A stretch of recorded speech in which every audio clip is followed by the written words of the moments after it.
Assalamualaikum warahmatullahi wabarakatuh. Alhamdulillah wassalatu wassalamu ala Rasulillah. Segala puji bagi Allah Subhanahu wa taala, juga salawat dan taslim kepada Nabi besar Muhammad sallallahu alaihi wasallam.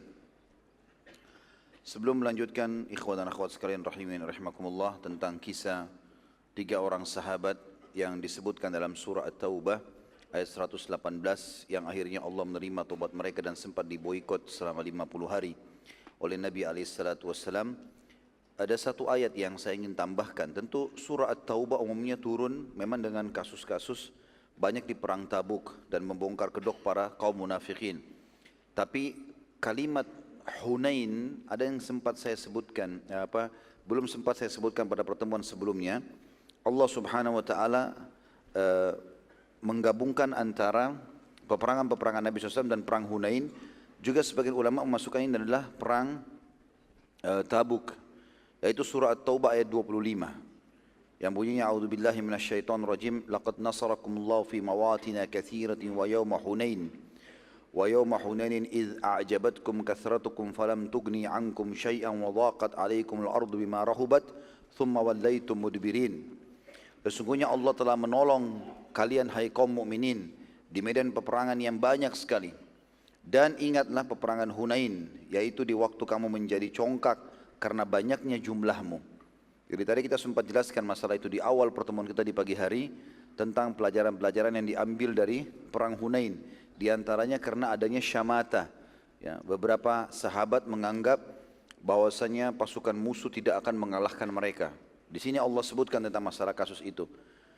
Dan pada waktu perang Hunain, yaitu di waktu kamu menjadi congkak karena banyaknya jumlahmu, maka jumlah yang banyak itu tidak memberi manfaat kepadamu sedikit pun, dan bumi yang luas ini terasa sempit olehmu, kemudian kamu lari ke belakang dengan bercerai-berai.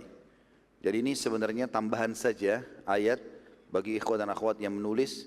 Di perang Hunain bisa ditambahkan tadi At-Taubah ayat 25 untuk menguatkan dan memastikan tentang kasus perang Hunain memang terkalahkan muslimin di awalnya karena kasus syamatahnya atau menganggap remeh musuh.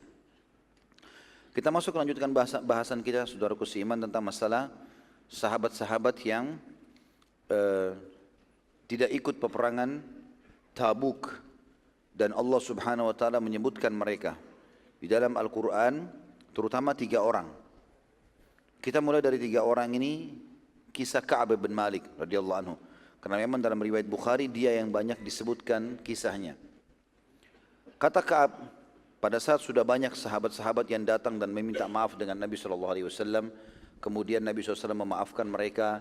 Lalu kita sudah jelaskan tadi juga di akhir pertemuan kita di pagi hari, kalau ada di antara mereka yang membawa harta-hartanya disodokahkan agar bisa mensucikan jiwa mereka, dan Nabi SAW diperintahkan oleh Allah untuk mendoakan mereka agar dimaafkan oleh Allah.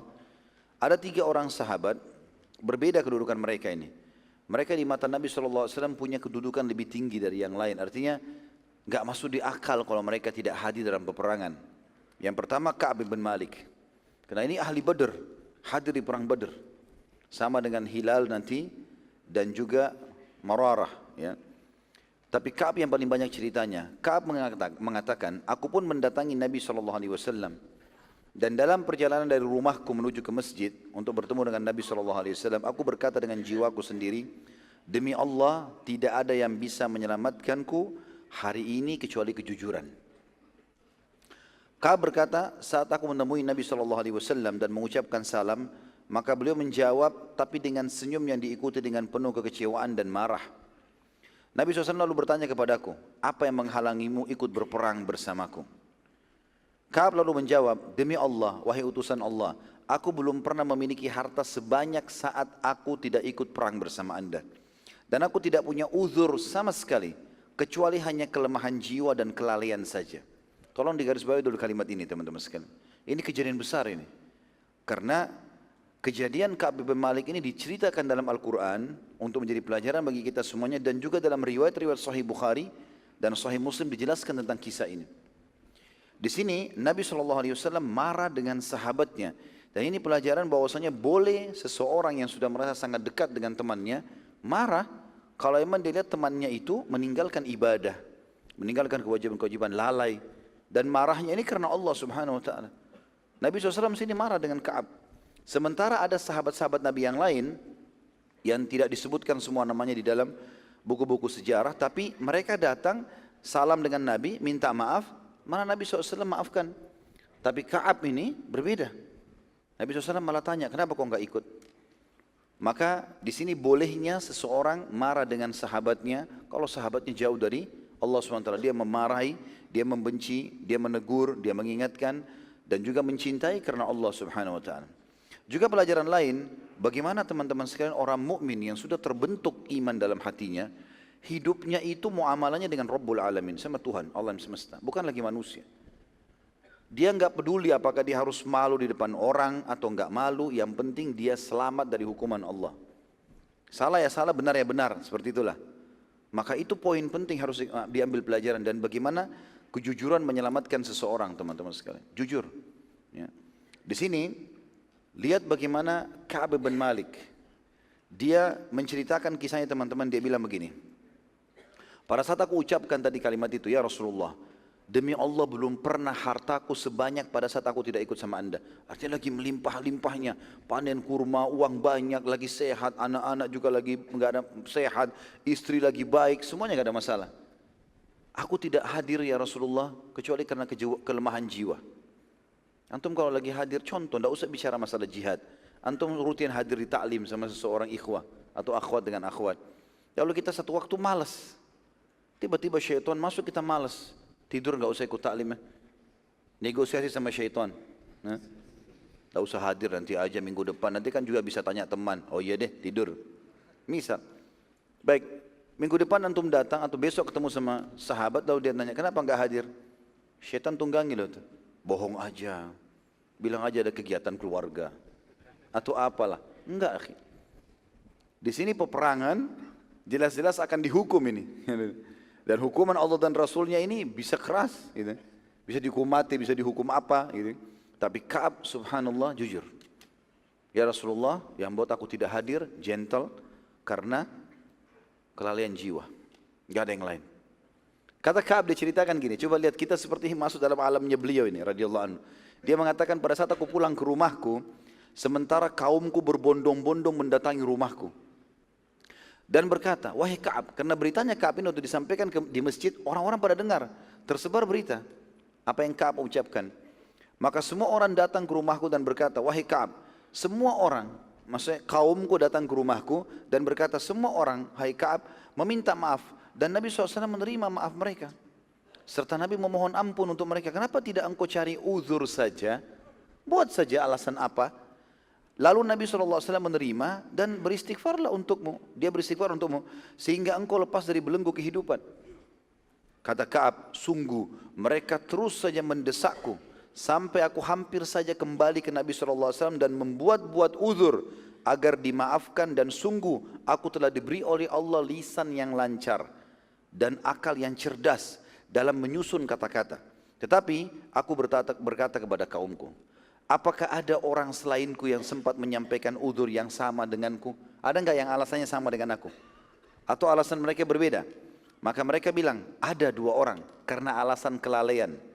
Lalu dia tanya, Ka'ab tanya, siapa mereka berdua? Lalu kaumnya menyebutkan 2 orang sahabat lagi yang saya bilang ahli Badar, sama-sama 3 orang ini nanti diboikot oleh Nabi SAW. Maka mereka mengatakan Hilal bin Umayyah dan Murarah bin Rabi' radhiyallahu anhu ajma'in. Ka'ab berkata, sungguh keduanya termasuk yang hadir di perang Badar, sama dengan aku, sama-sama hadir di Badar. Maka aku akan menunggu dan menerima apapun yang menimpa keduanya. Keduanya dihukum, aku dihukum juga. Enggak mau, aku enggak mau bohong, enggak mau rekayasa, uzur, pokoknya apa adanya. Seperti itulah. Saat itu keluar sebuah instruksi dari Nabi SAW pada hari itu juga, agar seluruh muslimin, tidak terkecuali satu kota Madinah, tidak boleh mengajak berbicara 3 orang.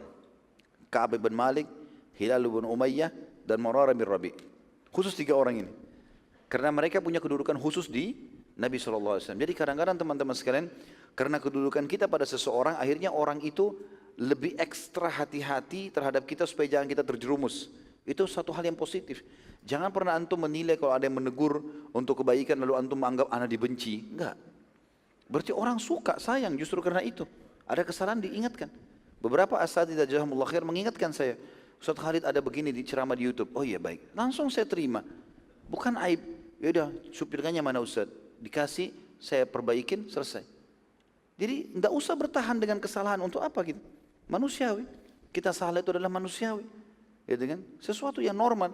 Imam Syafi'i, Imam Ahmad, Imam Abu Hanifah, Imam Malik rahimahumullah, kita kalau temukan dalam masalah-masalah fikih, ada pendapat lama, ada pendapat baru. Pendapat lama itu apa maksudnya? Pendapat yang dulu pernah dilihat dengan dalil-dalilnya.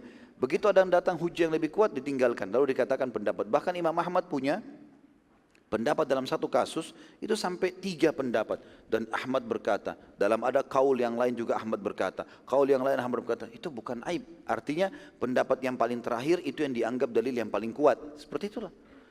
Maka itu harusnya difahami. Ya. Bukan aib dalam masalah, dan bukan penuntut ilmu kalau merasa sombong, merasa gengsi, tidak bisa menerima, nggak boleh. Harus bisa menerima. Siapapun kita, gitu kan. Maka ini penting teman-teman. Jadi muamalah seseorang sama Rabbul Alamin. Kita lihat nanti kisahnya ini. Lebih dalam kita pelajari Ka'ab radhiyallahu anhu. Ini kisah yang luar biasa. Maka serentak seluruh Madinah, tidak satu pun. Ini kalau antum di Balikpapan, satu kota Balikpapan. Kenal nggak kenal? Semuanya, kata Ka'ab, tidak satu pun berbicara denganku. Satu pun tidak ada. Sampai aku mengucapkan salam saja, tidak ada satu pun yang menjawab. Assalamualaikum nggak dijawab, padahal ada pahalanya. Gitu. Ya. Kedua sahabatku, maksudnya Hilal dan Murarah, dua-duanya udah menangis, mengurung diri di rumah, nggak keluar. Sholat jemaah pun tidak pergi ke masjid. Tinggal di rumah sudah. Sementara aku karena lebih muda daripada mereka, kata Ka'ab, maka aku berusaha berperilaku biasa saja. Walaupun dalam hati ini sulit dan sempit rasanya. Aku ikut sholat berjamaah bersama Nabi SAW. Dan selesai sholat wajib, aku pun mendatangi Nabi SAW yang sedang duduk bersama beberapa orang sahabat beliau. Lalu aku mengucapkan salam, tidak ada seorang pun menjawab salamku. Kecuali Nabi SAW yang menggerakkan bibirnya mengucap salam, tapi tidak keluar suaranya. Antum bayangkan antum hadir di majelis, semua antum kenal, Assalamualaikum, gak ada yang jawab. Nabi pun SAW gak jawab. Cuma mulutnya bergerak dan tidak ada suara. Begitu. Dia bilang, saat aku sholat sunnah, jadi tidak dijawab salamnya sudah. Jadi lisan gak dijawab, tangan pun tidak salaman gitu. Dia bilang, saya pun pergi sholat sunnah. Saking pengaruhnya besar dalam jiwaku, sampai-sampai lagi sholat aku melirik ke Nabi. Katakan, aku berusaha melihat ke arah Nabi SAW. Dan pada saat aku melihat ke arah Nabi, ya kalau Nabi tidak tahu, maka aku melihat Nabi sedang melihat ke arahku. Dan kalau Nabi mengetahui aku melihatnya, maka beliau mengalihkan pandangan matanya. Ka'ab berkata, aku terus dalam keadaan ini tiap hari. Nggak ada yang salam, nggak ada yang ngobrol, nggak ada yang tegur 40 hari. Ini 3 hari saja sudah luar biasa repotnya. Satu kota loh ini, nggak ada yang ngajak ngomong gitu. Tentu teman-teman di sini juga ada pelajaran penting ya. Banyak hadis-hadis yang sahih melarang kita untuk memboikot atau memusuhi saudara muslim lebih dari 3 hari. Nggak boleh. Ya, Nabi SAW melarang itu. Ya. Bahkan ada hadis yang sahih kata Nabi SAW, setiap Senin dan Kamis Allah mengampuni setiap muslim, gitu kan? Kecuali yang tidak menyekutukan Allah, kecuali 2 orang yang sedang bertengkar atau bermusuhan. Maka dikatakan kepada para malaikat, tundalah ya pengampunan keduanya sampai mereka berdamai, terus begitu sampai 3 kali. Tapi ulama menyimpulkan kalau dalam masalah agama, apalagi hal kewajiban, di sini keluar untuk perang Tabuk wajib. Ada orang sengaja nggak mau sholat 5 waktu, diingatkan nggak mau, wajib. Diingatkan berangkat tidak bisa. Ini harusnya pelajarannya harus seperti ini. Ya, dididik supaya dia sadar kalau itu kesalahan, nggak boleh. Kata beliau, pada hari ke-40 tiba-tiba seseorang mencariku. Kita perhatikan teman-teman sekalian di sini, lebih dalam lagi kasus Ka'ab. Lihat bagaimana dalam kondisi jiwanya tertekan, sedih, tidak tahu diterima taubatnya atau enggak. Ya. Tiba-tiba ada seseorang datang membawa surat, orang dari luar Madinah. Membawa surat khusus dari Raja Gasasina. Ini orang kafir ini, beragama Nasrani. Mengirim surat khusus kepada Ka'ab. Isinya begini, telah sampai kepada kami apa yang telah terjadi pada anda dan apa yang telah sahabat anda, maksudnya Nabi SAW, lakukan pada anda, diboikot. Bayangkan sampai ke wilayah Nasrani terdengarin, gitu kan. Maka kalau anda datang kepada kami, pasti kami akan memuliakan anda. Ya. Makna yang lain adalah kami akan memberikan anda kedudukan. Kalau anda mau masuk ke agama kami, ikut bersama kami akan berikan itu. Di sini pelajaran teman-teman, bayangkan diboikot satu kota, lalu ditawarkan oleh seorang raja untuk diberikan kedudukan. Kira-kira apa pilihannya Ka'ab? Kalau dia ada di posisi antum gimana? Ka'ab berkata, demi Allah, aku menyadari, ini perhatian penting, garis bawahi kalimatnya. Demi Allah, aku menyadari bahwasanya justru ini puncak cobaan. Justru ini puncak cobaan. Aku nggak boleh tergoda.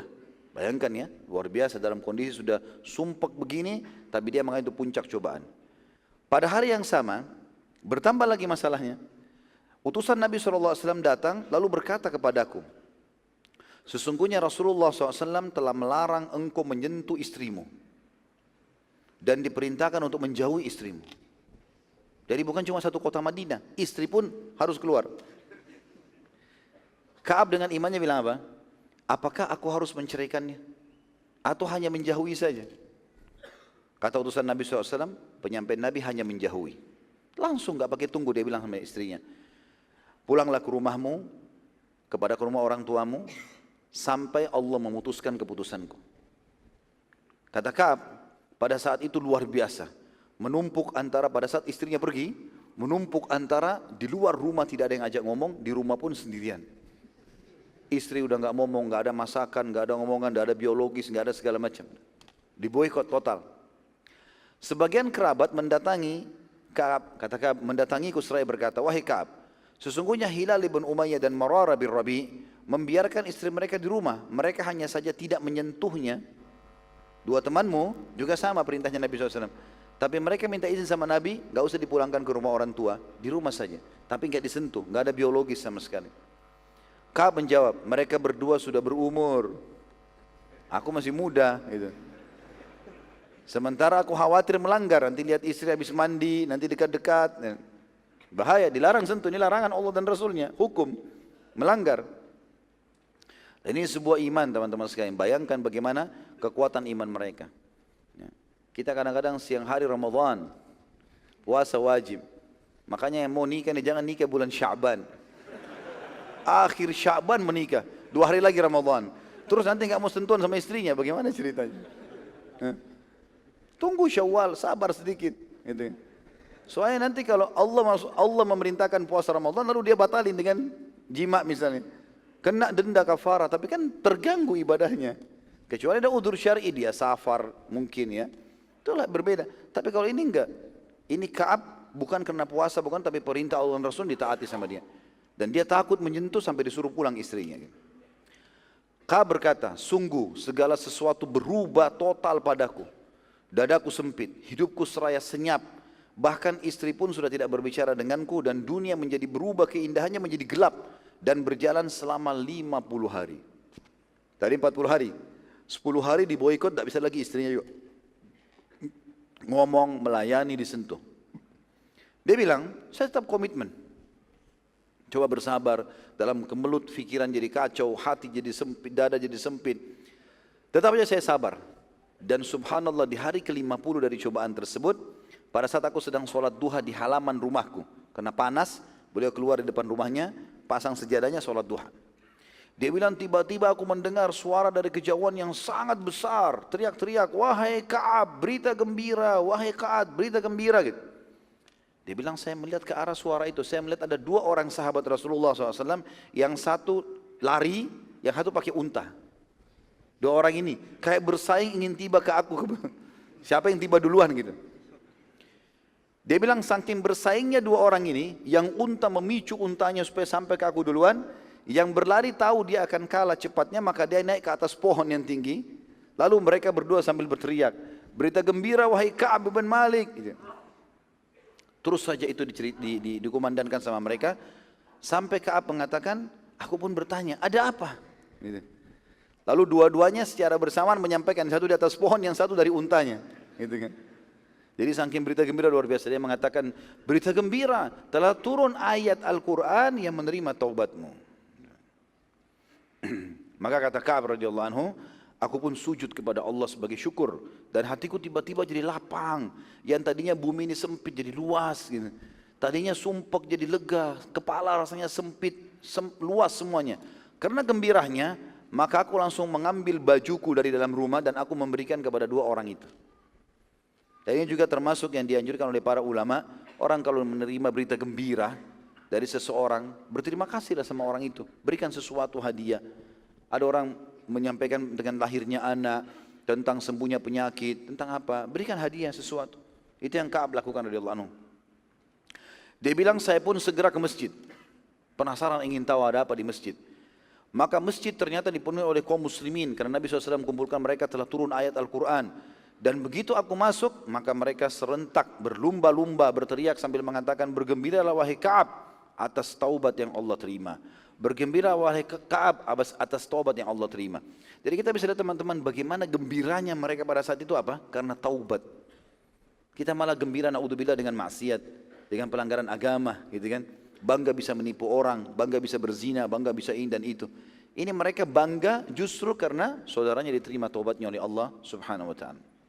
Kata Ka'ab, aku pun langsung target ke Rasulullah SAW. Datang, cari Nabi SAW di mana. Nabi SAW di depan, duduk sama sahabat-sahabat yang senior nih. Lalu aku mengucapkan salam. Mereka pun menjawab, lalu berdirilah orang yang paling pertama, dan aku tidak bisa melupakan perilakunya. Talha bin Ubaidillah radhiyallahu anhu. Talha lalu berdiri. Talha bin Ubaidillah salah satu dari 10 orang yang dijamin masuk surga ini. Ya. Berdiri lalu mengatakan, memelukku sambil membisikku kalimat mengatakan, terimalah berita gembira dengan taubat Allah yang maha pemula, Allah maha mulia. Nabi SAW lalu bersabda kepada Ka'ab, memperdengarkan semua sahabat, bergembiralah wahai Ka'ab, sungguh engkau hari ini engkau telah menerima berita yang paling ya wajar dan layak engkau syukuri semenjak ibumu melahirkanmu. Telah turun firman Allah Subhanahu wa taala, pada saat itu turun ya dari ayat 117 At-Taubah sampai 121. Tapi penyebutan tentang 3 orang yang diterima taubat ini 118. Jadi kita bacakan insyaallah At-Taubah surah nomor 9 ayat 117 sampai 121. A'udzu billahi minasyaitonir rajim. Laqad taballahu 'alan nabiyyi wal muhajirin wal ansari alladziina ittaba'uuhu fi sa'atil usra. Alladziina ittaba'uuhu fi sa'atil usrati min ba'di ma kada yazigu qulubu fariqin minhum thumma taba 'alaihim. Innahu bihim raufur rahim. Sesungguhnya Allah telah menerima taubat Nabi, orang-orang muhajirin dan orang-orang ansar yang mengikuti Nabi dalam masa kesulitan. Makna sampai potongan ayat ini adalah semua dosanya muhajirin dan ansar dimaafkan ya, dari awal mereka masuk Islam. Setelah hati segolongan dari mereka hampir berpaling, ada di antara mereka yang sempat tidak mau ikut ke Badar, ke Uhud, ya, ke beberapa peperangan, termasuk perang Tabuk. Kemudian Allah menerima taubat mereka. Sesungguhnya Allah maha pengasih lagi maha penyayang kepada mereka. Artinya teman-teman, kalau ada upaya sedikit saja untuk taubat, Allah akan menyambut itu. Ya, Allah akan mudahkan kita. Sedikit saja kita menyesali, Allah akan ikutkan kita dengan rasa menangis, rasa menyesal, kita merasa sempit, ingin bertaubat, ingin beristighfar. Itu Allah merangkul tanda kutip kita, membawa kita kepada jalannya. Ayat 118 Allah sebutkan 3 orang ini. Wa 'ala ats-tsalatsati alladziina khullifu hatta idza dhaqat 'alaihimul ard hatta idza dhaqat 'alaihimul ardu bima rahubat wa dhaqat 'alaihim anfusuhum wa dhannu an la malja'a minallahi illa ilaihi wa dhannu an la malja'a minallahi illa ilaihi thumma taba 'alaihim liyatubu innallaha huwat tawwabur rahim. Dan terhadap 3 orang disebutkan di sini, Ka'ab bin Malik, Hilal bin Umayyah dan Murarah bin Rabi' radhiyallahu anhum ajma'in, yang ditangguhkan penerimaan taubat mereka hingga apabila bumi telah menjadi sempit bagi mereka, padahal bumi itu luas, dan jiwa mereka pun telah sempit terasa oleh mereka, serta mereka telah mengetahui bahwa tidak ada tempat lari dari siksa Allah melainkan kepadanya saja. Kemudian Allah menerima taubat mereka agar mereka tetap dalam taubatnya. Sesungguhnya Allah lah yang maha menerima taubat dan maha penyayang.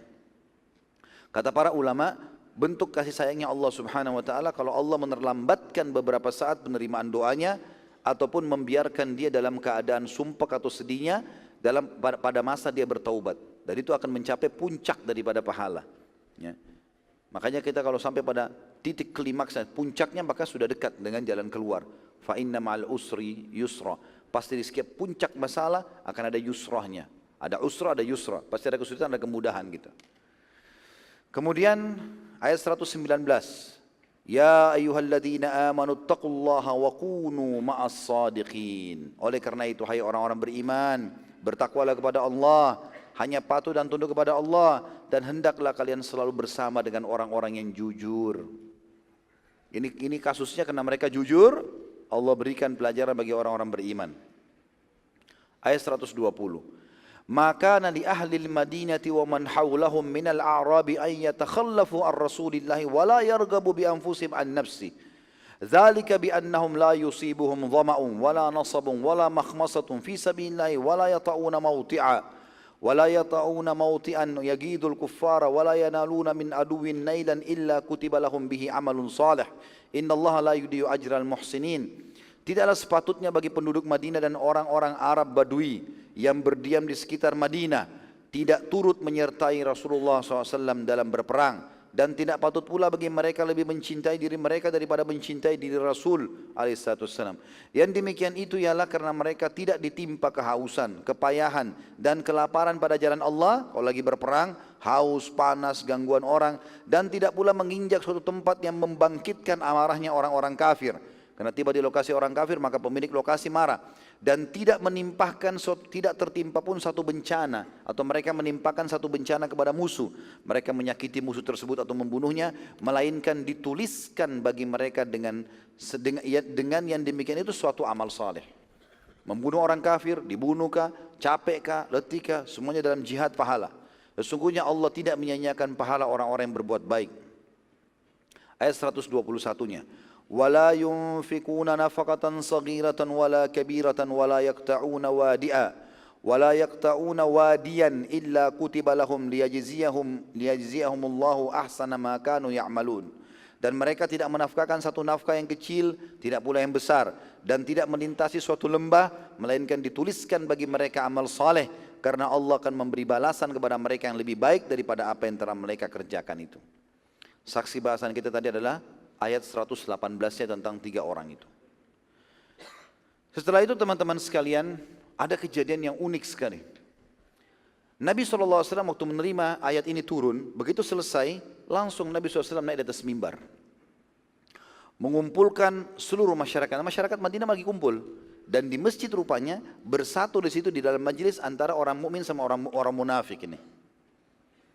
Dan sudah kita jelaskan dari awal perang Tabuk, kalau hakikatnya perang ini adalah antara muslimin dengan siapa? Munafik. Ya.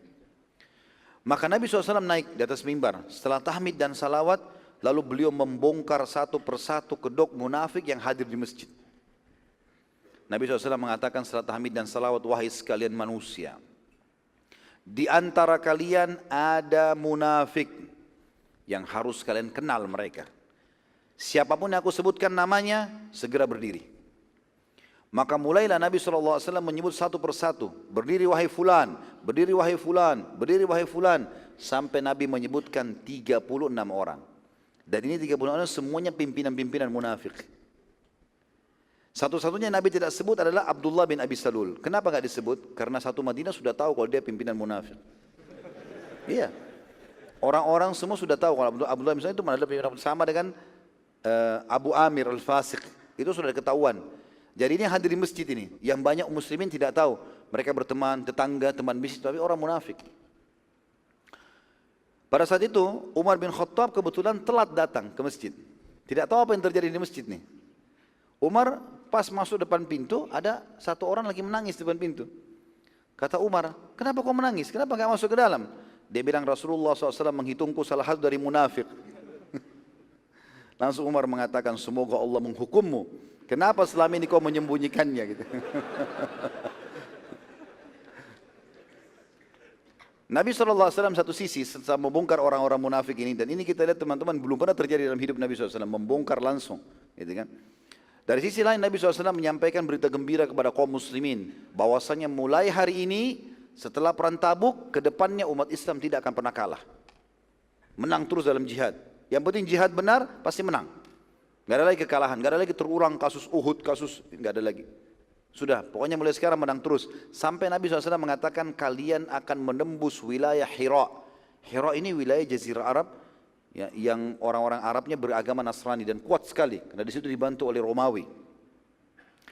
Lalu kata Nabi SAW ceritakan, kalian akan menguasai Hira, akan ada pasukan dari umatku yang akan menyerang, dan kalian akan tiba di gerbangnya. Dan aku sekarang, kata Nabi SAW, diperlihatkan pintu gerbangnya sedang terbuka. Dan yang pertama keluar menyerahkan diri di atas unta berwarna merah adalah seorang wanita bernama Syaima binti Nufaila al-Uzdiyah, yang memakai cadar berwarna hitam. Nabi SAW ceritakan ini kejadian nanti terjadi di zaman khilafahnya Umar bin Khattab. Nabi sampaikan sudah saat itu. Nanti akan terus berlanjut jihad, kalian sampai menembus wilayah Hira dan menang. Ya, karena wilayah Hira ketakutan, yang paling pertama menyerahkan diri seorang wanita namanya Syaima binti Nufaila. Kebetulan ini adalah adiknya kepala suku. Maka seorang sahabat yang bernama Zakaria bin Yahya, ini cerdas ini. Dia sangat yakin dengan janji Nabi SAW, maka dia bilang, wahai utusan Allah, jadikan Syaima itu, perempuan yang keluar itu, sebagai bagian harta rampasan perangku. Padahal belum terjadi. Nanti kalau itu perang terjadi ya Rasulullah, itu bagianku.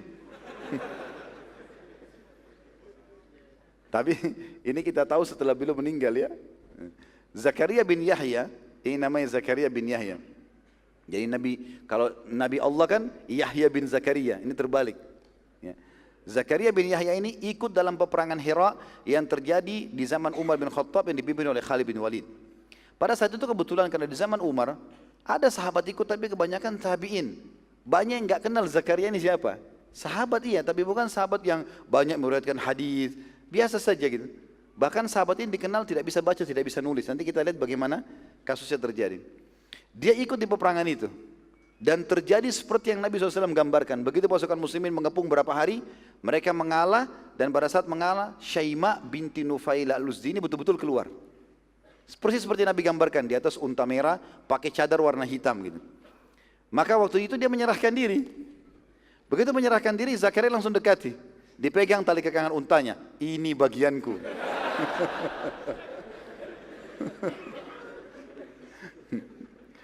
Lalu orang-orang pada tanya, wahai Zakaria, dari mana ceritanya? Belum dikumpulkan pada pimpinan perang, nanti dibagi. Kenapa kau langsung vonis gitu? Dia bilang Rasulullah sudah kasih untukku. Waktu itu uniknya, Khalid bin Walid pun tidak tahu. Karena Khalid bin Walid tidak hadir di masjid waktu penunjukan kisah ini, gitu kan? Karena habis pembongkaran orang-orang munafik, lalu Nabi sampaikan ini, gitu kan? Spontanitas, jadi sedikit yang hadir. Maka kata Khalid, mana saksimu? Ada saksi, bukti, ada nggak ini? Kalau betul-betul seperti ini. Apalagi ini membawa nama Rasulullah SAW, Rasulullah kasih buat aku nih. Ini Rasulullah sudah meninggal sekian tahun lalu nih. Gitu kan? Maka didatangkan saksi-saksi lah. Ternyata ada beberapa sahabat yang hadir betul-betul memberikan kesaksian, mengatakan betul. Memang kami mendengarkan. Tepatnya Muhammad bin Maslamah dan Muhammad bin Bishr radhiyallahu anhuma. Ini kebetulan hadir di masjid waktu itu dan dengar. Maka mereka berdua mengatakan, Muhammad bin Maslamah dan Muhammad bin Bishr ini mengatakan iya benar. Kami dengarkan sendiri itu. Rasulullah dia minta sama Nabi, Nabi mengatakan dia bagianmu. Maka gara-gara itu Syaima menjadi harta rampasannya Zakaria bin Yahya. Rupanya waktu Syaima keluar dan menyerahkan diri, kakaknya dia kepala suku namanya Abdul Masih, orang Nasrani tapi turunan Arab. Makanya dinamakan Abdul Masih, ya, hambanya Al-Masih Isa maksudnya gitu ya. Abdul Masih ini bin Nufaila, saudaranya Syaima keluar dengan membawa kesepakatan damai. Tapi masalahnya Syaima sudah menjadi tawanan perang. Gitu kan? Abdul Masih lalu menanyakan kepada muslimin, di mana adik saya tadi Syaima? Mereka bilang ada bagiannya seorang prajurit Zakaria. Maka Abdul Masih datang, mengatakan, wahai Zakaria, kembalikan adikku, aku tebus berapa saja kau minta.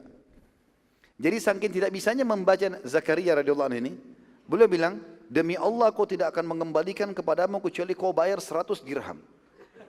100 dirham ini kecil, murah. Sedikit sekali. Abdul Masih nggak pakai bicara, langsung kasih 100 dirham selesai. Diambil adiknya gitu. Kalau antum mungkin tidak mau dibayar ya. Para prajurit datangi Zakaria setelah itu. Apa yang mereka bilang? Kenapa engkau hanya minta 100 dirham? Demi Allah kalau kau minta 100.000 dirham, pasti dibayar. Karena ini orang kaya, ini kepala suku. Gitu. Apa kata Zakaria? Apa masih ada angka di atas 100?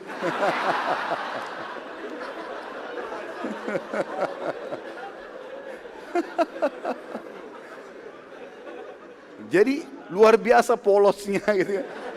Nggak bisa baca, nggak bisa hitung gitu. Sama dengan antum cuma tahu ada nilai 1.000 rupiah aja.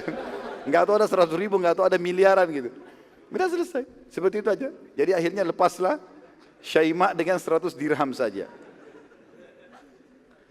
Baik, itu selesai penyampaian Nabi SAW. Bubarlah orang di masjid pada saat itu. Itu tambahan tadi ya. Itu tambahan karena penyampaian Nabi SAW sampai ke pembebasan Hira tadi. Dan bagaimana Zakaria minta Syaimah menjadi bagiannya. Kasus masalah peperangan tadi yang terjadi zaman Umar itu tambahan informasi untuk menguatkan berita tadi. Selesai penyampaian Nabi SAW, pembongkaran kedok orang-orang munafik ini. Kita kembali ke kasus masjid Nabi SAW. Maka seluruh orang munafik waktu itu shock berat di Madinah. Karena kebongkar. Orang yang tadinya tetangga nggak tahu, sudah tahu sekarang. Seluruh orang tahu, oh ini munafik, orang munafik. Dan vonis Nabi SAW, sebagian ulama mengatakan vonis yang menandakan mereka bukan orang yang akan taubat, tapi orang yang sudah divonis. Kalau orang yang masih belum ditunjuk, mungkin masih ada jedah dia taubat. Ini berarti orang-orang tidak taubat ini. Ini berat sekali. Maka pimpinan mereka, Abdullah bin Abi Salul, gara-gara kejadian tersebut sakit parah. Ya, dia terganggu sekali. Karena teman-temannya orang-orang munafik ini sudah tidak mau lagi disuruh oleh dia. Merasa ketakutan dengan muslimin, bisa tiba-tiba disuruh bunuh apa saja yang dia ketakutan sendiri, walaupun Nabi SAW tidak suruh bunuh mereka. Waktu Abdullah bin Abi Salul sakit parah, dia pun mengirim surat kepada Nabi SAW mengatakan, ya Rasulullah, datanglah jenguk aku. Nabi SAW datang, gitu kan? Datang ke rumahnya. Begitu datang, Nabi SAW begitu masuk, ya, duduk di sebelahnya, lalu yang pertama diucapkan sama dia, bukan minta maaf sama Nabi, bukan mengucapkan syahadat yang tulus, sudah mau mati nih. Dia masih mengatakan, mana para sekutuku kaum Yahudi? Coba mereka ada di sisiku sekarang, pasti mereka akan menghiburku. Karena dia dulu sekutu sama Bani Nadir, Bani Quraidah, Bani Kainuqa yang diusir semua oleh Nabi SAW. Dari Madinah akhirnya lari ke Khaybar, di Khaybar pun mereka dikalahkan. Nabi SAW berkata kepadanya, bukankah aku telah melarangmu mencintai Yahudi? Nabi SAW ingatkan. Abdullah menjawab, As'ad ibn Zurarah, ada salah satu orang dari sukunya radhiyallahu anhu. Ini sahabat Nabi yang pertama kali mendirikan Jumat di rumahnya di Madinah. Kalau masih ingat dulu. Ada 40 orang yang sholat bersama di rumahnya. Kata dia, As'ad ibn Zurarah satu suku sama aku. Membenci Yahudi tidak bermanfaat buat dia. Dia tidak yakin kalau As'ad ini sudah meninggal. Dan sudah masuk surga. Ini orang mukmin. Bagi dia rugi kenapa benci orang Yahudi. Abdullah lalu berkata, wahai Muhammad. Maksudnya Abdullah bin Abi Salul. Bin orang munafik. Aku akan meninggal dunia. Dia tahu dirinya akan mati. Aku ingin saat akan meninggal dunia engkau mengkafaniku dengan bajumu ini dan sholatilah jenazahku secara langsung. Nabi SAW mengatakan baiklah kalau gitu. Sempat Nabi SAW mengajak, menyadarkan, ya dengan perbaikilah syahadat, dinasihati dengan baik. Dia tetap mengatakan, hai Muhammad, sudahlah ini bukan saatnya berdebat. Jadi dia tetap alihkan pembicaraan. Intinya dia meninggal, akhirnya tidak sempat bersyahadat. Saat Abdullah wafat dan Nabi SAW mengumpulkan muslimin untuk mensolati Abdullah ini, maka Umar bin Khattab lalu mendatangi Nabi SAW di masjid. Lalu terkenal Abdullah bin Abi Salul telah mati, pimpinan munafik, dibawa ke masjid, Nabi SAW mau solati. Umar datang lalu mengatakan, wahai utusan Allah, jangan anda solati orang ini, jelas munafik. Nabi SAW menjawab Umar, wahai Umar, Allah masih memberiku pilihan, memohon ampun untuk mereka atau tidak. Ada ayat Al-Quran seperti itu. Umar mengulangi lagi setelah menahan tubuh Nabi SAW. Sampai kata Umar, saya tidak tahu kenapa saya berperilaku begitu tegas dengan Nabi. Sampai aku memegang pundak Nabi SAW dan mengatakan, wahai utusan Allah, Allah telah melarang anda mensolati munafik, jangan disolati. Nabi SAW tetap menjawab, aku memohon ampun untuknya, hai Umar, walaupun 70 kali. Jadi ini saking cintanya Nabi SAW dengan umatnya. Yang penting orang ini pernah syahadat, masalah dia bohong, tidak urusan dia sama Allah. Gitu. Ya. Umar lalu berkata, aku benar-benar tidak tahu kenapa pada saat itu aku sangat tegas terhadap Nabi SAW dan ternyata pada saat itu pun turun firman Allah SWT. Jadi Nabi SAW sholati jenazahnya Abdullah bin Abi Salulin, gitu kan? Tapi turun firman Allah mengingatkan Nabi SAW. Surah At-Taubah surah nomor 9 ayat 80. Ya. Bunyinya, A'udzubillahi minasyaitonirrajim. istaghfir lahum aw la tastaghfir lahum in tastaghfir lahum 70 marratan falan yaghfirallahu lahum dzalika bi annahum kafaru billahi wa rasulih wallahu la yahdil qaumal fasiqin. Kau memohon ampun untuk mereka hai Muhammad dan tidak memohon ampun bagi mereka sama saja. Kendati pun kau memohon ampun bagi mereka 70 kali, namun Allah sekali-kali tidak akan memberi ampunan kepada mereka. Yang demikian itu karena mereka telah kafir kepada Allah dan Rasulnya. Dan Allah tidak akan memberi petunjuk kepada orang-orang fasik. Artinya jelas dari ayat ini teman-teman sekalian, ulama sepakat kalau ini turun kepada Abdullah bin Abi Salul. Kalau dia dipastikan kafir dan akan menjadi penghuni neraka. Dan mulai semenjak itu seluruh orang munafik dilarang solati oleh kaum muslimin. Kalau jelas kemunafikannya terbukti nggak boleh disolati. Karena ini perintah Allah SWT. Makanya tadi saya sebutkan juga bagaimana Nabi bagaimana para sahabat melihat kalau setelah Nabi SAW meninggal. Kalau ada orang meninggal di Madinah, dilihat Hudzaifah solati nggak? Kalau Hudzaifah tidak solati berarti munafik. Mereka nggak solati juga. Karena itu perintah Nabi SAW.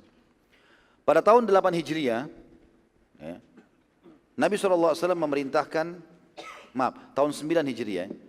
Pada tahun 9 Hijriah, Nabi SAW memerintahkan Abu Bakar untuk memimpin haji dari Madinah. Dan pada saat Abu Bakar radhiyallahu anhu baru saja meninggalkan Madinah, turun kepada Nabi SAW 22 ayat dari surah At-Taubah. Jadi surah At-Taubah ini turunnya teracak. Ayat ini dulu, ayat ini dulu, ayat ini. Seperti yang kita sebutkan itu sebenarnya itu urutannya. Nanti Nabi SAW yang diperintahkan oleh Allah untuk meletakkan ini ayat pertama, ini ayat kedua, ini ayat ketiga, ini ayat ke-60. Jadi seperti itulah.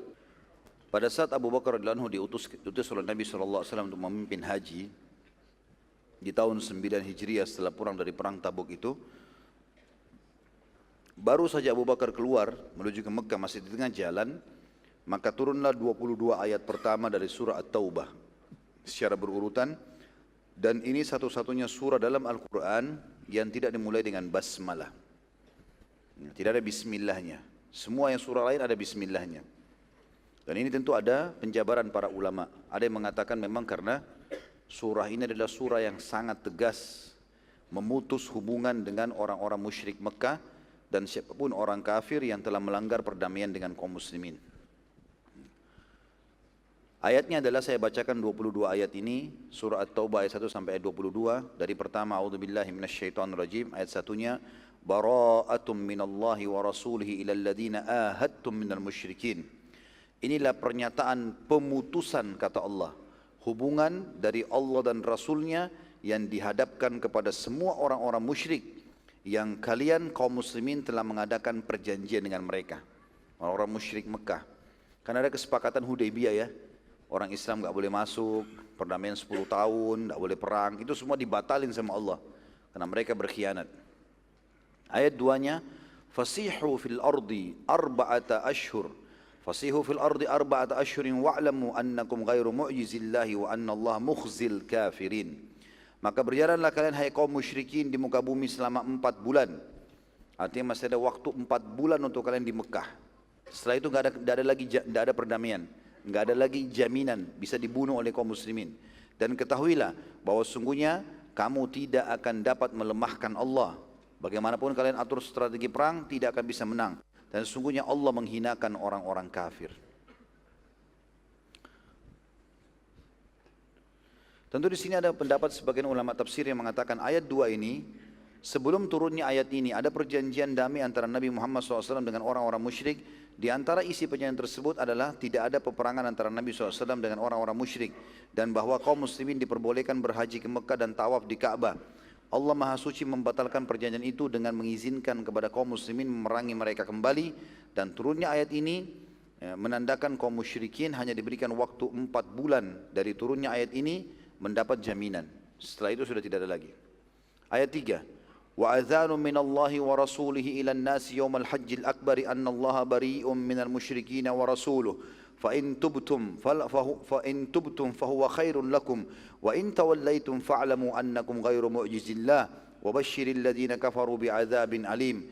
Dan inilah suatu pemakluman atau informasi yang disampaikan dari Allah dan Rasulnya kepada umat manusia pada haji akbar, ya, artinya haji yang dikerjakan pada saat itu, bahwa sesungguhnya Allah dan Rasulnya berlepas diri dari orang-orang musyrik. Jadi informasi ini harus segera diinformasikan di musim haji. Pada saat itu Abu Bakar lagi menuju ke musim haji. Turun ayat ini, Allah perintahkan Rasulnya Muhammad SAW untuk menyampaikan kepada seluruh jemaah haji peraturan ini. Karena manusia lagi kumpul pada saat itu. Kemudian jika kamu kaum musyrikin bertaubat, maka bertaubat jauh lebih baik buat kalian. Kata ulama tafsir masuk Islam. Dan jika kalian berpaling, maka ketahuilah bahwasanya sesungguhnya kamu tidak dapat melemahkan Allah, dan beritakanlah kepada orang-orang kafir bahwa mereka akan mendapatkan siksa yang pedih. Di sini tentu ada perbedaan pendapat ulama tentang masalah haji akbar. Yang dimaksud sini ada yang mengatakan hari nahar, ya, hari Idul Adha. Ada yang mengatakan hari Arafah. Yang dimaksud di sini haji akbar adalah haji yang terjadi pada tahun 9 Hijriah. Ayat 4. إلا الذين آهدتم من المشركين ثم لم ينقصوكم شيئا ولم يظاهروا عليكم أحدا فأتموا إليهم أهدهم إلى مدتهم إن الله يحب المتقين. Kecuali orang-orang musyrikin yang kamu telah mengadakan perjanjian dengan mereka, dan mereka tidak mengurangi sesuatu pun dari isi perjanjianmu itu, dan tidak pula mereka membantu seseorang yang memusuhi kalian, maka terhadap mereka penuhilah janjinya sampai batas waktu yang telah disepakati, maksudnya 4 bulan. Sesungguhnya Allah menyukai orang-orang yang bertakwa. Ayat 5-nya, فَإِذَا انْصَلَخَ الْأَشْهُرُ الْحُرُمُ فَاقْتُلُوا الْمُشْرِكِينَ حَيْثُ وَجَدْتُمُوهُمْ وَخُذُوهُمْ وَاحْصُرُوهُمْ وَاقْعُدُوا لَهُمْ كُلَّ مَرْصَدٍ فَإِنْ تَابُوا وَأَقَامُوا الصَّلَاةَ وَآتَوُا الزَّكَاةَ فَخَلُّوا سَبِيلَهُمْ إِنَّ اللَّهَ غَفُورٌ رَحِيمٌ. Ayat ini tegas sekali bagi orang-orang musyrik Mekah. Selama ini mereka siksa umat Islam, sekarang Allah suruh umat Islam menyiksa mereka. Kalau sudah lepas daripada perjanjian 4 bulan itu. Apabila sudah habis bulan-bulan haram itu, ya, adalah 4 masa waktu bulan ditangguhkan untuk orang-orang musyrik. Tepatnya 10 Zulhijjah turun ayat ini sampai 10 Rabiul Akhir. Ini 4 bulan. Ya, Zulhijjah, kemudian Muharram, Safar, Rabiul Awal. Ya. 10 Rabiul Akhir. 4 bulan pas. 10 Zulhijjah sampai 10 Rabiul Akhir. Maka perangilah orang-orang musyrik itu di mana saja kalian jumpai. Di mana saja kalian temukan orang musyrik Mekah, perangi mereka. Tangkap mereka, kepung mereka, dan intai mereka di tempat pengintian. Cari di mana mereka sembunyi, tangkap, hukum, boleh dibunuh. Ini orang-orang musyrik Mekah ya pada saat itu. Jika mereka bertaubat, mereka masuk Islam, mendirikan sholat, menunaikan zakat, maka berilah kebebasan untuk mereka berjalan. Sesungguhnya Allah Maha Pengampun lagi Maha Penyayang. Artinya tidak ada pilihan, masuk Islam atau dibunuh selama 4 bulan. Ayat 6-nya, وَإِنْ أَحَدٌ مِنَ الْمُشْرِكِينَ اسْتَجَارَكَ فَأَجِرْهُ حَتَّى يَسْمَعَ كَلَامَ اللَّهِ ثُمَّ أَبْلِغْهُ مَأْمَنَهُ ذَلِكَ بِأَنَّهُمْ قَوْمٌ لَا يَعْلَمُونَ. Dan jika seorang dari orang-orang musyrik itu meminta perlindungan kepadamu, maka lindungilah ia supaya ia sempat mendengarkan firman Allah. Kemudian antarkanlah ia ke tempat yang aman baginya. Demikianlah itu disebabkan mereka kaum yang tidak mengetahui. Artinya kalau ada orang musyrik setelah turun ayat ini minta perlindungan, hai Muhammad, lindungi saja.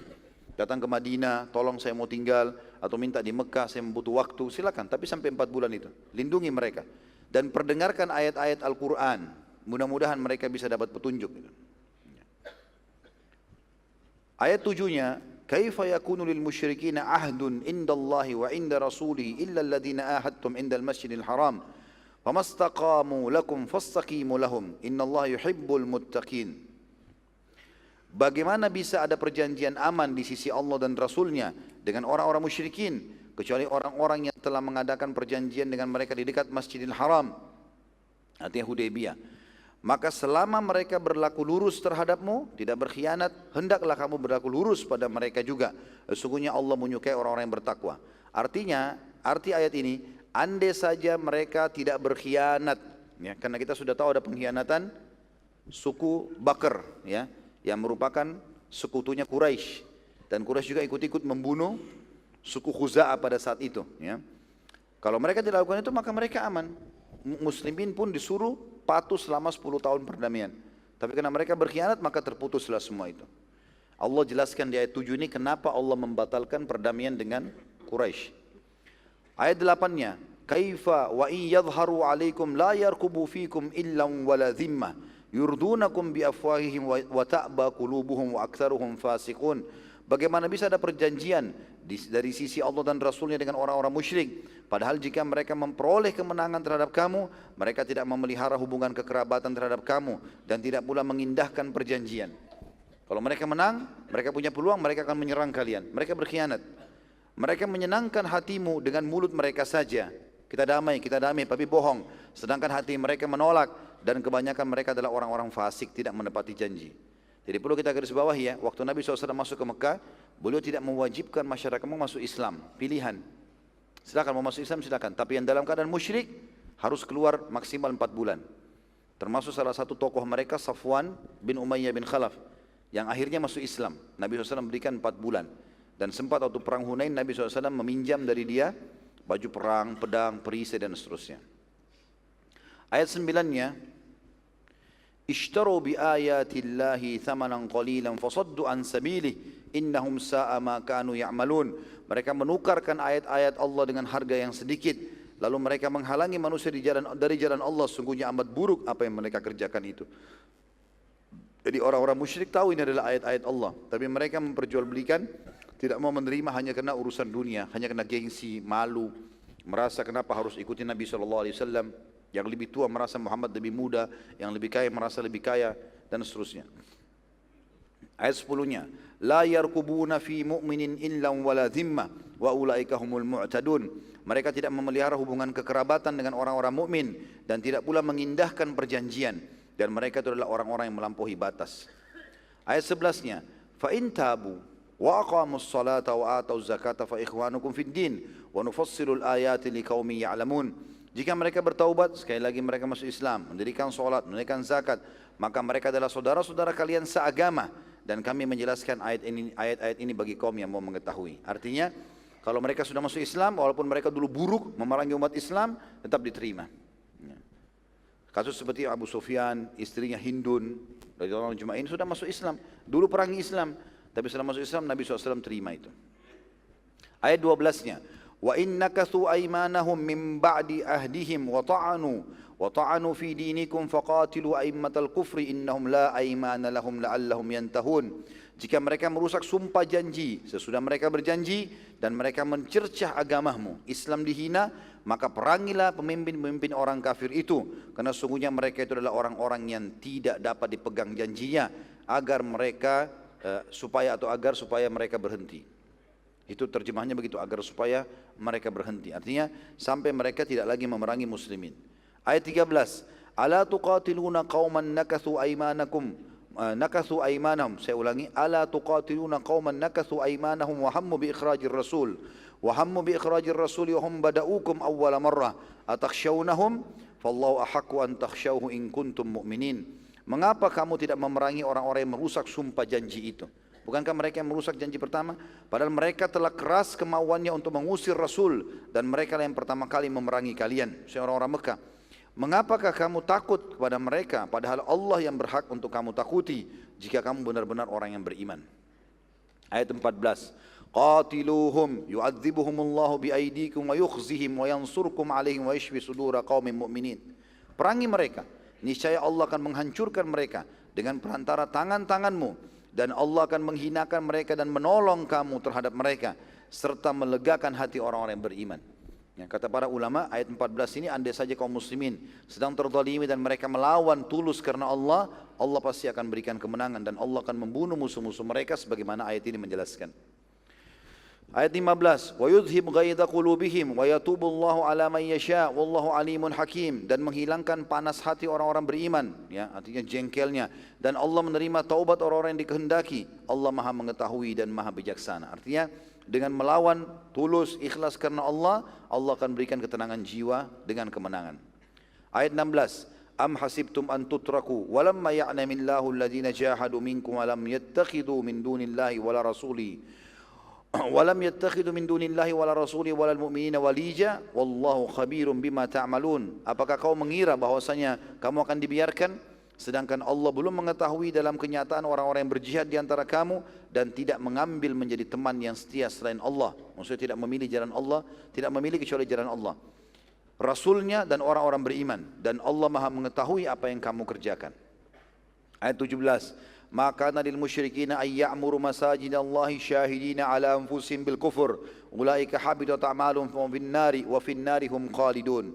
Tidaklah pantas orang-orang musyrik itu memakmurkan masjid-masjid Allah. Enggak boleh orang musyrik jadi pengurus masjid. Nyumbang pun kadang-kadang ini masih dibahas oleh para ulama gitu. Apalagi kalau sampai ke fasilitas masjidnya gitu, yang diterima dari kaum muslimin. Tidak pantas orang-orang musyrik memakmurkan masjid-masjid Allah. Ulama mengatakan memakmur jadi pengurus ataupun membiayai masjid itu. Sedang mereka mengakui bahwa diri mereka sendiri kafir. Itulah orang-orang yang sia-sia pekerjaannya dan mereka kekal di dalam api neraka. Ayat 18. Innama ya'muru masajidallahi man amana billahi wal yawmil akhir wa aqamas salata wa ataz zakata wa lam yakhsha illallah fa'asa ulaika yakunu minal muhtadin. Yang memakmurkan masjid-masjid Allah ialah hanya orang-orang yang beriman kepada Allah dan hari kemudian serta tetap mendirikan solat, menunaikan zakat dan tidak takut kepada siapapun selain kepada Allah. Maka mereka lah orang-orang yang diharapkan termasuk golongan orang-orang yang mendapatkan petunjuk.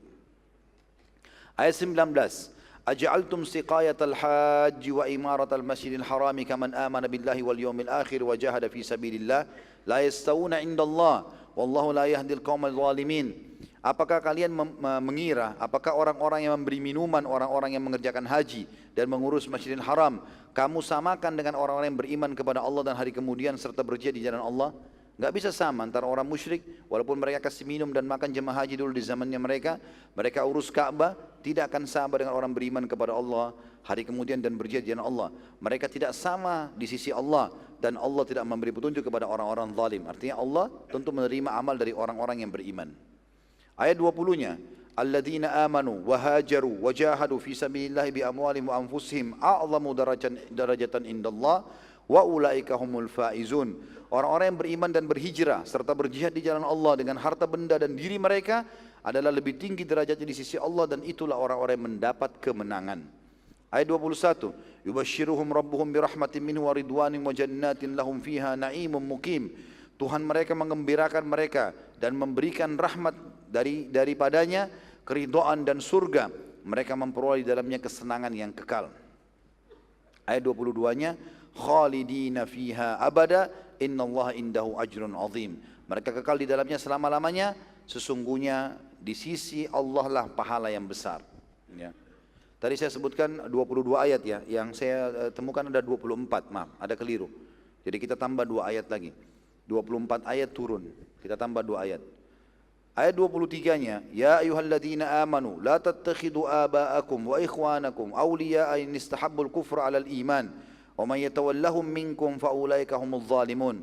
Hai orang-orang beriman, janganlah kamu jadikan bapak-bapak dan saudara-saudaramu menjadi walimu, artinya tempat kamu bergantung jika mereka lebih mengutamakan kekafiran atas keimanan.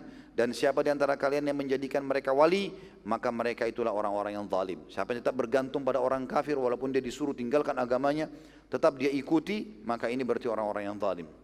Terakhir ayat 24-nya, Qul in kana aba'ukum wa abna'ukum wa ikhwanukum wa azwajukum wa ashiratukum wa amwalun iktaraftumuha wa tijaratun takhshawna kasadaha wa masakinu tardawnaha ahabba ilaikum minallahi wa rasulihi wa jihadin fi sabili fatarabbasu hatta ya'ti Allah bi amri wallahu la yahdil qaumal fasiqin. Katakanlah hai Muhammad, jika bapak-bapakmu, anak-anakmu, saudara-saudaramu, istri-istrimu, kaum keluargamu, harta kekayaan yang kamu sedang kumpulkan dan usahakan, perniagaan yang kamu khawatiri kerugiannya, dan tempat tinggal yang kamu sukai, rumah-rumah yang mewah, adalah lebih kau cintai daripada Allah dan Rasulnya dan dari berjihad di jalannya, maka tunggulah sampai Allah mendatangkan keputusannya dan Allah tidak memberi petunjuk kepada orang-orang yang fasik.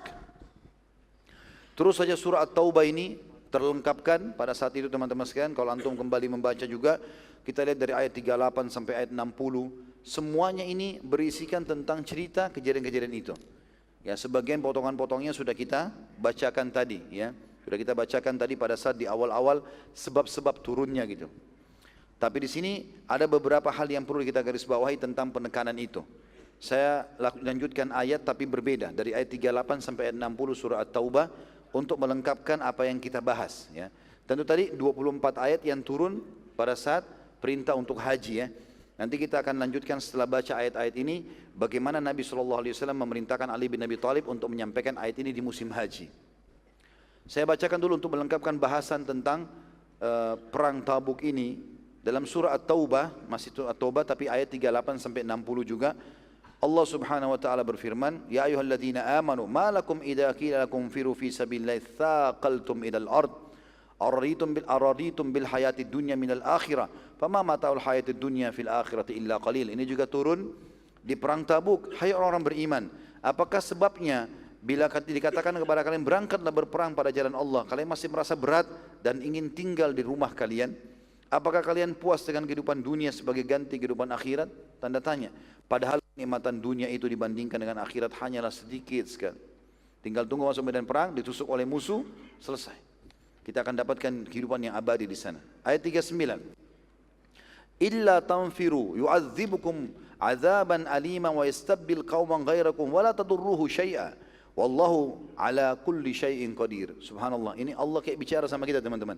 Ya, memang betul penyampaian Allah ini. Jika kamu tidak berangkat berperang, ada jihad, tidak mau pergi, niscaya Allah menyiksa kamu dengan siksa yang pedih dan digantikan kamu dengan kaum yang lain yang siap berjihad, dan kamu tidak akan dapat memberi kemudaratan kepada Allah sedikit pun.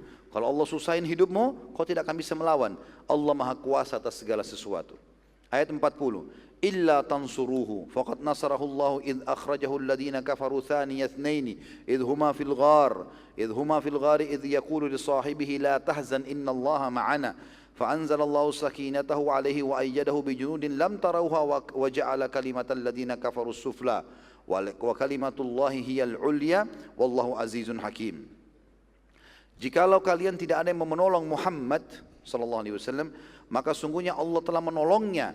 Ingatlah ketika orang-orang kafir musyrik Mekah mengeluarkannya dari Mekah, sedang dia salah seorang dari dua orang ketika keduanya berada dalam gua bersama dengan Abu Bakar radhiyallahu anhu. Dan ulama menjadikan ayat ini satu-satunya sahabat yang disebutkan kalimat suhbanya, idh yaqulu li sahibihi, hanya Abu Bakar radhiyallahu anhu dalam Al-Quran disebutkan. Di waktu dia Muhammad SAW menyebutkan kepada sahabatnya, Abu Bakar, janganlah kamu berduka cita, sesungguhnya Allah bersama kita. Maka Allah menurunkan keterangannya kepada Muhammad, wahyunya, dan membantunya dengan tentara yang kamu tidak bisa melihatnya. Dan Al-Quran menjadikan orang-orang kafir itu yang rendah, serta kalimat Allah itu yang tinggi. Allah Maha Perkasa lagi Maha Bijaksana. Ayat 41. Infiru khifafan wa thiqala. Infiru khifafan wa thiqalan wajahidu bi amwalikum wa anfusikum fi sabilillah. Dzalikum khairul lakum in kuntum ta'lamun. Berangkatlah kamu baik dalam keadaan merasa ringan maupun berat dalam berjihad, dan berjihadlah kamu dengan harta dan dirimu di jalan Allah. Yang demikian itu adalah lebih baik bagimu jika kamu mengetahuinya. Pasti akan lebih membahagiakan, lebih menenangkan, dan menolong agama Allah, serta balasannya juga besar di akhirat. Ayat 42. Lau kana aradan qariban wa safaran qasidan lattaba'uka walakin ba'udat alaihim asy-syuqqa wa sayahlifuna billahi law istata'na la kharajna ma'akum yuhlikuna anfusahum wallahu ya'lamu innahum lakadibun. Kalau yang kamu serukan kepada mereka itu keuntungan yang mudah diperoleh, urusan dunia dan perjalanan yang tidak jauh, ya, maka pasti mereka akan mengikutimu. Tapi tempat yang dituju itu amat sangat jauh. Tadi Tabuk jauh sekali buat mereka. Mereka akan bersumpah dengan nama Allah, jikalau kami sanggup tentu kami berangkat bersamamu hai Muhammad. Mereka membinasakan diri mereka sendiri karena mereka sumpah palsu dan akhirnya tidak ikut jihad. Dan Allah mengetahui bahwa sungguhnya mereka benar-benar orang-orang yang berdusta. Ayat 43. Afallahu anka lima adzinta lahum. Afallahu anka lima adzinta lahum hatta yatabayyana lakal ladzina shadaqu wa ta'lamal kadhibin. Ini tadi ayat sudah kita baca. Di sini Allah mengatakan semoga Allah memaafkanmu hai Muhammad. Mengapa kamu memberi izin kepada mereka untuk tidak berperang sebelum jelas bagimu orang-orang yang benar dalam keuzurannya, dan sebelum kamu mengetahui siapa di antara mereka yang berdusta. Ayat 44. La yasta'dhinuka alladhina yu'minuna billahi wal yawmil akhir an yujahidu bi amwalihim wa anfusihim wallahu alimun bil muttaqin. Orang-orang yang beriman kepada Allah dan hari kemudian tidak akan meminta izin kepadamu untuk tidak ikut berjihad. Mereka pasti semangat untuk berperang. Mereka akan jihad dengan harta dan diri mereka, dan Allah mengetahui orang-orang yang bertakwa. Ayat 45. Innama yasta'dhinuka alladhina la yu'minuna billahi wal yawmil akhir wartabat qulubuhum fahum fi raibihim yataraddadun. Sesungguhnya yang suka minta izin kepadamu untuk tidak jihad hanyalah orang-orang yang tidak beriman kepada Allah dan hari kemudian, dan hati mereka ragu-ragu, karena itu mereka selalu bimbang dalam keraguannya. Ayat 46. Walau aradul khuruja la'addu lahu 'uddatan walakin karihallahum bi'athahum fathabbatahum wa qila qu'udu ma'al qa'idin. Dan jika mereka betul-betul mau berangkat, mereka cuma dusta dengan sumpahnya, demi Allah, demi Allah. Tentulah mereka mempersiapkan atau menyiapkan persiapan untuk keberangkatan itu, tapi Allah tidak menyukai keberangkatan mereka, maka Allah melemahkan keinginan mereka dan dikatakan kepada mereka, tinggallah kamu bersama dengan orang-orang yang tinggal. Ayat 47, lau kharaju fikum. Ini Allah jelaskan kenapa Allah menganggap lebih baik orang munafik tidak usah ikut. Karena berbahaya bagi kaum muslimin. Kalau seandainya mereka izin lalu Nabi bilang enggak boleh, harus ikut, maka itu berbahaya. Kata Allah di ayat 47, lau kharaju fikum ma zadukum illa khabalan wala awda'u khilalakum yabgunakumul fitnata wa fikum samma'una lahum wallahu alimun bil zalimin. Jika mereka berangkat bersama-sama kalian atau bersama-sama kamu, niscaya mereka tidak menambah kamu selain dari kerusakan belaka. Dan tentu mereka akan bergegas maju ke muka di celah-celah barisanmu untuk mengadakan kekacauan di antara kamu. Sedang di antara kamu ada orang-orang yang amat suka mendengarkan perkataan mereka, dan Allah mengetahui orang-orang yang zalim. Ya. Ini Allah bongkar semua kedoknya. Ayat 48. Laqad ibtaghaul fitnata min qablu wa qallabu lakal umura hatta ja'al haqq wa dhahara amrullahi wa hum karihun. Sesungguhnya dari dahulu mereka telah mencari-cari kekacauan dan mereka mengatur berbagai macam tipu daya untuk merusakmu. Hingga datanglah kebenaran pertolongan Allah atau pertolongan Allah dan menanglah agama Allah padahal mereka tidak menyukainya. Ayat 49, wa minhum may yaqulu dhanni wa la taftinni ala fil fitnati saqatu wa inna jahannama la muhitatun bil kafirin. Ini tentang kisah tadi Al-Ja'd bin Qais. Dia bilang, dan di antara mereka kata Allah ada yang mengatakan, berilah aku izin tidak pergi berperang dan jangan kamu menjadikan aku terjerumus dalam fitnah. Fitnah wanita-wanita tadi Romawi, ya. Ketahuilah bahwa mereka telah terjerumus dalam fitnah dan sesungguhnya jahannam itu benar-benar meliputi orang-orang kafir. Ayat 50, in tusibka hasanatun tasu'hum wa in tusibka musibatun yaqulu qad akhadna amrana min qablu wa yatawallaw wa hum farihun. Ini Allah bongkar kedok orang-orang munafik. Kata Allah SWT kepada Nabi SAW, jika kamu mendapat satu kebaikan, maknanya kemenangan. Mereka tidak senang, orang-orang munafik itu sakit hati, jengkel. Kenapa umat Islam menang? Kenapa umat Islam berhasil? Dan jika kamu ditimpa sesuatu bencana, maka mereka berkata, kalau kalah dalam peperangan, mereka bilang, sesungguhnya kami sebelumnya telah memperhatikan urusan kami. Maksudnya kami sudah tahu nih akan kalah, makanya kami enggak ikut. Dan mereka berpaling dengan rasa gembira. Ayat 51, qul lan yusibana illa ma kataballahu lana huwa maulana wa 'alallahi falyatawakkalul mu'minun. Katakanlah hai Muhammad kepada mereka, sekali-kali tidak akan menimpa kami melainkan apa yang telah ditetapkan Allah untuk kami. Menang atau kalah, Dialah pelindung kami dan hanya kepada Allah orang-orang beriman bertawakal. Ayat 52. Qul hal tarabbasuna bina illa ihdal husnayain wa nahnu natarabbasu bikum an yusibakumullahu bi'adzabin min indihi aw biaidina fatarabbasu inna ma'akum mutarabbisun. Katakanlah kepada mereka orang munafik, tidak ada yang kalian tunggu-tunggu bagi kami kecuali salah satu dari dua kebaikan. Maksudnya kami ini ikut perang, kalau mati syahid, kalau tidak berarti menang. Apakah itu yang kalian tunggu dari kami? Itu memang yang kami kejar. Dan kami menunggu-nunggu bagi kalian, hai orang munafik, bahwa Allah akan menimpakan kepada kalian adab yang besar dari sisinya. Sebab itu tunggulah, sesungguhnya kami juga menunggu bersamamu. Tunggu ajal datang, hari kiamat datang, kalian akan lihat sendiri nanti hasilnya. Ayat 53-nya. Qul anfiqu taw'an aw qarhan lan yutaqabbala minkum innakum kuntum qauman fasikhin. Katakanlah hai Muhammad, nafkahkanlah hartamu baik dengan sukarela ataupun dengan terpaksa, namun nafkah itu sekali-kali tidak akan diterima dari kamu, sesungguhnya kamu adalah orang-orang yang fasik. Maksudnya orang munafik, mau banyak mau sedikit yang dikeluarkan tetap tidak ada manfaatnya. Ayat 54. Wa ma mana'ahum an tuqbala minhum nafaqatuhum illa annahum kafaru billahi wa birasuli wa la ya'tuna as-salata illa wa hum kusala wa la ya'tuna as-salata illa wa hum kusala wa la yunfikuna illa wa hum karihun. Dan tidak ada yang menghalangi mereka untuk diterima dari mereka nafkah-nafkah mereka, karena mereka coba mau berinfak, Nabi SAW tolak. Mulai sekarang tidak lagi munafik terlibat dalam masalah sedekah, melainkan karena mereka telah kafir kepada Allah dan Rasulnya, dan mereka tidak mengerjakan solat, melainkan dengan malas, dan tidak pula menafkahkan harta mereka, melainkan dengan rasa enggan. Ayat 55-nya. Ini peringatan buat Nabi SAW, peringatan buat kita semua. Jangan terpengaruh karena titelnya, mobilnya, hartanya, jabatannya, enggak usah terpengaruh. Kalau orang munafik ya tetap munafik. Fala tu'jibuka amwaluhum wala auladuhum. Innama yuridullahu liyu'adzibahum biha fil hayatid dunya wa tazhaka anfusuhum wa hum kafirun. Jangan pernah hai Muhammad harta benda dan anak-anak mereka menarik hatimu, membuat kau kagum. Sesungguhnya Allah menghendaki dengan memberi harta benda dan anak-anak itu untuk menyiksa mereka dalam kehidupan dunia. Akan sulit, ya, kena penyakit berat, anak-anaknya nakal, mengganggu mereka. Dan kelak akan melayang nyawa mereka, akan dicabut ruhnya, sedang mereka dalam keadaan kafir. Ayat 5-6-nya. وَيَحْلِفُونَ بِاللَّهِ إِنَّهُمْ لَمِنْكُمْ وَمَا هُمْ مِنْكُمْ وَلَكِنَّهُمْ قَوْمٌ يَفْرَقُونَ. Dan mereka orang-orang munafik bersumpah dengan nama Allah bahwasanya sungguhnya mereka termasuk golonganmu, umat Islam. Padahal mereka bukanlah dari golonganmu. Akan tapi mereka adalah orang-orang yang sangat takut kepadamu. Jadi mereka jadi munafik selain mau memerangi Islam karena mereka takut. Kalau mereka terang-terangan kafir takut diperangi oleh kaum muslimin. Ya. Ayat 57-nya. Lau yajiduna malja'an aw magaratin aw muddakhalan lawallau ilaihi wa hum yajmahun. Jika mereka memperoleh tempat perlindungan atau gua-gua atau lubang-lubang dalam tanah, niscaya mereka pergi kepadanya dengan secepat-cepatnya. Karena takutnya sama kalian kaum muslimin, mereka bisa sembunyi.